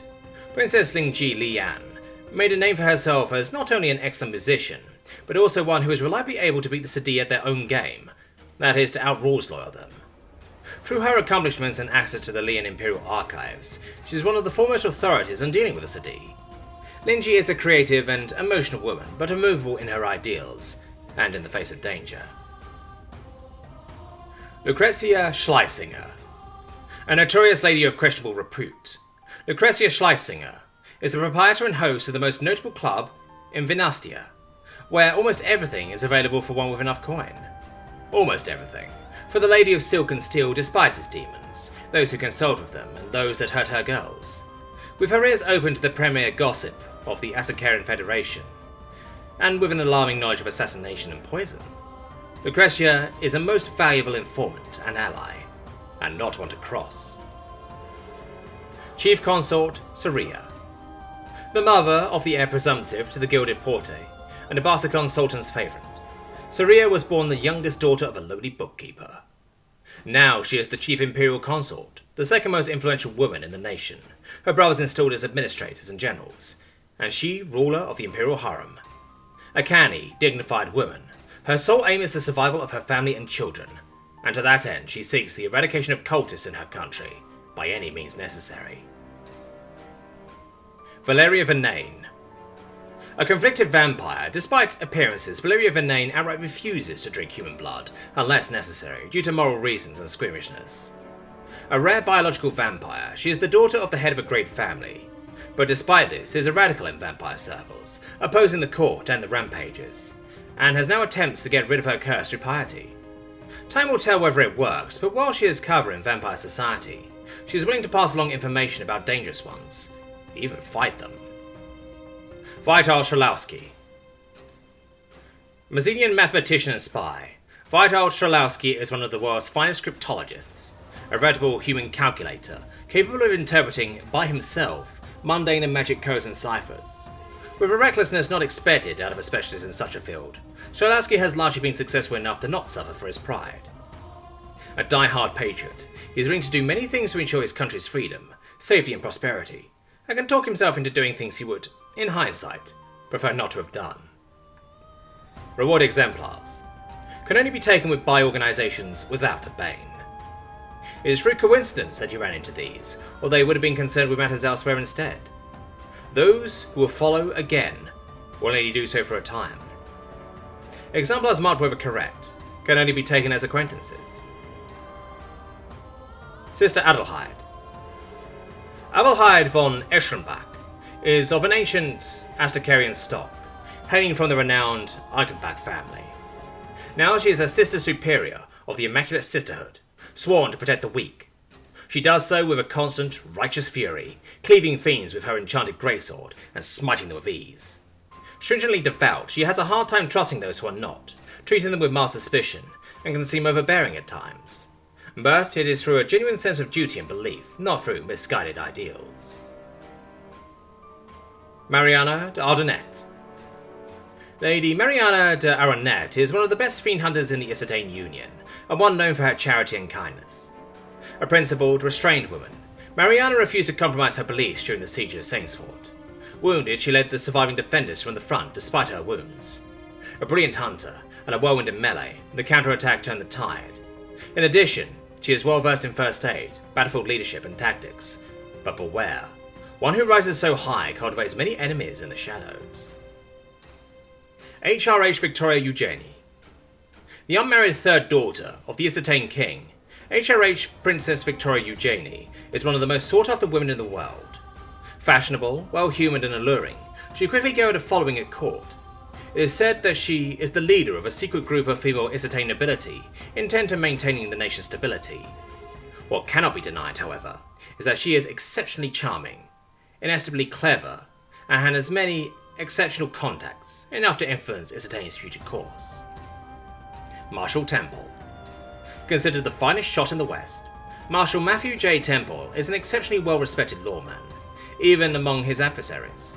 Skilled with rifle and revolver, Temple considers his most valuable skill to be his aptitude at diplomacy, preferring to defuse situations instead of pulling out his big iron. What few know is that he possesses an idyllic memory, making him an excellent investigator too.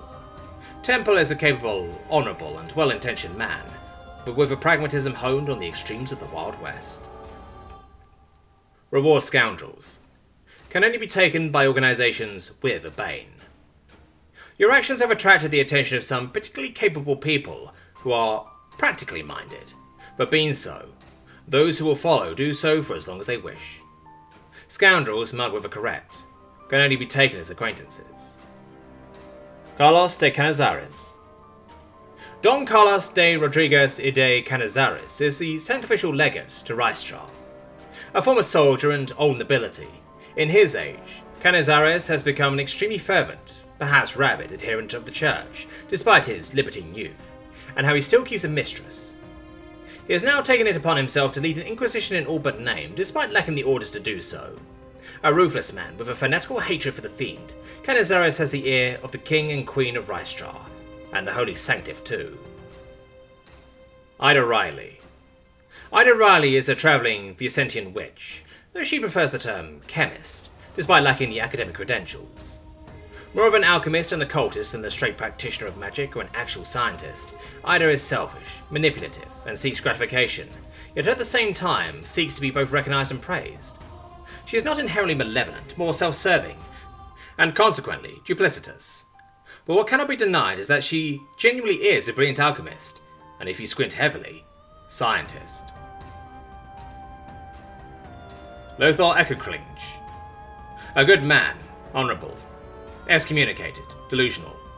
Lothar Ehrenklinch was a former paladin, now ejected from the order and stripped of his spurs. He ran, taking his sword, and becoming a hunter, hoping to keep his oaths and training others to fight the dark. Yet eventually he gave in, and drank dark blood at the time of need, and has been addicted since. He came to Saintsfort to help, or to die, or to drink. He can't remember. The gods say that even the most damned can be saved.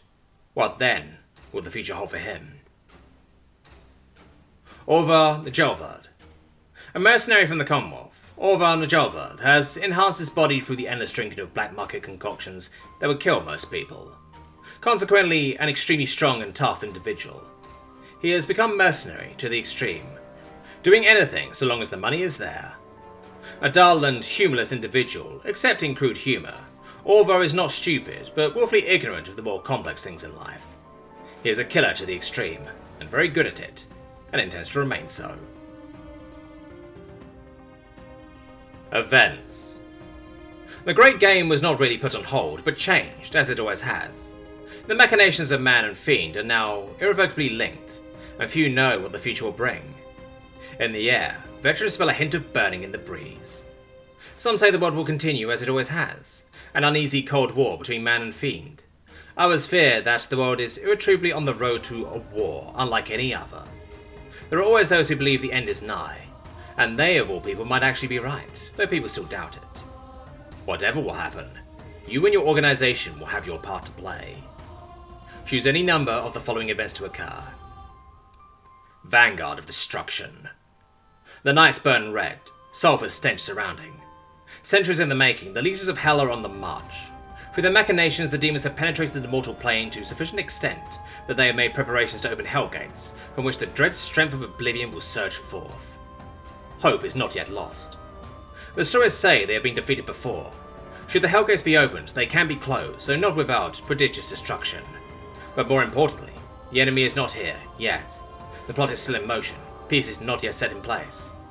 If the hell gates are disrupted before they can be constructed, and their infernal forges slain, the demon's invasion will be stopped in its tracks, their past progress lost as civilization turns its efforts towards purging the demons left on this world. If the gates of hell are to be opened, then slam them shut. Murder Stroke. In fencing, the murder stroke is a technique used by swordsmen to defeat armoured opponents via a vicious reverse strike to the head. So shall mankind deal with the vampire menace. The scryers, diviners and intelligence agents all report the same thing, that the Sublime Blood Court is assembling in its entirety for the first time in over 200 years. All of the great families will be there, their leaders too. In their arrogance, the vampires appear to have laid off the pressure on mankind. Their pride will be their fatal flaw. There are whispers, now, of attempting to incite a vampire civil war there by pitting the factions of the court against each other. Others have more primitive ideas. Tunnels, sanctified shrapnel, holy oil and enough nitrated toluene to level a mountain. Attack this accursed assembly, cut the head of the serpent, and deal the vampires a blow from which they will never recover. Surviving Samhain. All Hallows Eve falls on the night once known as Samhain. Though the superstition and pagan nonsense of the past is gone, it is undeniably a night when the barrier between the mortal plane and others is greatly weakened. This time, there are hunting horns in the air. The Wild Hunt is coming, in all its terrifying glory and horror. The fiend hunters and monster slayers make their battle pilgrimage to Karastrophane, the one bottleneck where the Wild Hunt will surely come through, and hope that the ebon bone-clad armies will shatter before the guns and blades of man. So it has been since the days of St. Brunhild, and so may it be. But where the Wild Hunt comes, so does death in other guises. As the defenders of humanity depart for the lone citadel, there is perfidy afoot. The other fiends will doubtlessly take the opportunity to prey upon the undefended before their hunters come home. Wherever you plan to be on Samhain, the fiend awaits. Old Glen. They say that millennia ago, the first werewolf became wolf, surrounded by the trees of Old Glen. Since then, they have always avoided that valley, and the moon lake that stands at his end, considering it cursed, the very opposite of a holy place. Things are different now. In light of the changing times, werewolf representatives from across the world have agreed to meet there, neutral ground they all loathe. They make no secret of the gathering. If anything, they expect interlopers and will be on their guard. It is good ground, perfect ground for a defender, with plenty of escape routes, for the modern werewolf is a wily beast. For neath a blue moon, they intend to discuss the werewolf's relations with the civilized races, and whether, hoping against hope, peace and more can truly be achieved. One thing is for certain, the werewolves will leave Old Glen on the warpath. Wherever it is with the fiends they quarrel with themselves, or with humanity, nobody knows. The oncoming storm. The polar explorers, Jarlsberg and Hastings, have returned from Hyperborea, shattered and scarred, the remains of the Isatane-Cyrenian Hyborian expedition at their back. Having set out with the noble quest of conquering the North Pole and charting one of the most unknown areas of the world, they have returned from the frozen north with only despair in their hearts and bloody wounds to show for their efforts. They speak of attacks in the snowstorms, of temperatures too cold for their rifles to fire, of hunters in the dark, and of something unbelievably black pressing down on their souls the further north they went, causing them to turn back. They had expected Wendigo, even if their route took them past locations that humans could not have possibly survived in prior to the advent of steam technology. They fear an oncoming storm, an arctic wind that will shatter all before it as it blows southwards. Jarlsberg and Hastings are going back north again. Year without summer. In the end, it is not the schemes of Fiends that is the closest to bringing civilization low, but geography. A volcano, potentially multiple, blows its top off. The tsunamis alone kill tens of thousands, but worse is to come. The north soon becomes locked in the vice-like grip of a volcanic winter. The south becomes battered by acid storms. Crops fail, trade stops, people start dying in droves. As the scientists pray that a meteor does not strike, or that more chain eruptions do not occur soon, others starve. In this chaos, the Fiends profit, as they always do. The demon and Fae take their pound of flesh through impenetrable contracts with the starving. The spectre of the Wendigo looms over any would-be cannibal. Necromancers glance at the pile of unburnt dead. Malnourished, exhausted, desperate, the forces of civilization go out into the storms to restore order as best they can. Humanity is not at war now, but under siege. Time will tell who will emerge the victor. Congress of Ordinay. A Congress of the Great Powers does not progress, it dances. But at this one, the latest Congress of Ordinay of many, the participants waltz to the snap of martial snare drums. The realms of the world, great and lesser powers alike, have converged on Ordinay to discuss many things, from minor border disputes to international shipping laws. But what is on everyone's mind is not the Vientian's farmer's cow that has shown up on an Isatane Laurentian colonist's farm, or the fact that Cyrenian cheese has caused an outbreak of food poisoning in rice straw. It is unlikely to be attacked, for the Fiends have learned not to over the ages or else be smoked, but security will be top-notch. This time, the primary word on everyone's tongue is humanity's stance against the Fiend. Matters that would be instantly rejected a decade ago are openly discussed. Ideas thought impossible are openly touted. What will be decided there? Altering the deal. After 200 years, the Bitter Spring Concordat is to be renegotiated again. In those years, things have changed considerably. Humanity's reach has expanded significantly into the intervening years, and technological progress proceeds at an unprecedented rate. But the elves and Myr have not been lazy either. There are suspicions, albeit without evidence, that they have progressed even further in their grasp of magic, still beyond what even the most powerful human mage might attempt to meddle in. Additionally, only a fool would think that they have not replenished their strength either. Their ability to defend their borders from trespassers is proof enough of that. There are plenty who want to restart the war on either side, driven by ideological hatred or grievance, legitimate or not. Likewise, there are those who seek continued peace, even those who seek an even closer relationship. These are interesting times indeed. Goal. The world turns, and you must turn with it. Yet though the gods duel with their dark counterparts, the empires of man play the great game, and humanity wars with the Fiend. Your fate is yours to choose. So how did you find yourself here in the first place? What did you seek? And what will you do in the years ahead? Choose one goal. Duty. Duty has driven you into this role. While you still have duties to the organization, to humanity, to the world, or to the gods, so shall you continue to serve until you are unable, no matter what form that takes, no matter for how long you must. It is an admirable goal, but a thankless one. But then, you knew that beforehand. Fame. You will have your name be known. You will shoot yelled from orators' throats, stamped in block ink on newspapers, whispered in homes, and etched in the stone of the annals of history. Perhaps it is merely that you do not wish to be forgotten, or perhaps you wish to reap the rewards, save the acclaim of many, and the prices that follow. Fulfillment. Many end up fighting the Fiend because they know not what else they should do, or because they are not whole. Others know their quest, know not when it is done, until they reach its end, redemption, salvation, and such like. Many do not find it, their end met beforehand. There are some who go out and return whole, in body and in mind. Power. Such a simple goal. Not too different from the Fiends, but then is humanity that different? Fiend hunters may get the short end of the stick, but there are plenty of routes to power. You might never be a monarch, but a head of state. Plenty of generals have managed it. Or perhaps you prefer your power to be soft and from the shadows. Vengeance. There is a debt that is owed to you, and you will see it fulfilled. Some wrong you suffered in the past remains unresolved, and while you still draw breath, you will see it done. You will toil to your utmost, one goal above all, and if you are good enough, then you will see justice done. Only then will you ever consider being at peace. Victory. You will see humanity triumph over the Fiends one day during your lifetime, you swear. A fool's oath, perhaps, but one never got anywhere by half measures. Whether you are generous or not in allocating your enemies, your purpose has been and will be henceforth the fight against the Fiend, no matter wherever it takes you. Wealth. Fiend hunting is a profitable venture, after all. Not the most profitable, granted, but there's always a market for it, to disregard the benefits that come with it. Artifacts to be sold, rewards for completion. Of course, being equipped to fight Fiends offers opportunities for more questionable methods for obtaining money too. Other. Plenty go into the business for all sorts of reasons, personal ones, and you are no different. Some go into it with the goals in mind. Others find them along the way. There are a myriad of wishes and desires, each of value to their owner, and in which owners give their utmost to accomplish. What was yours, then?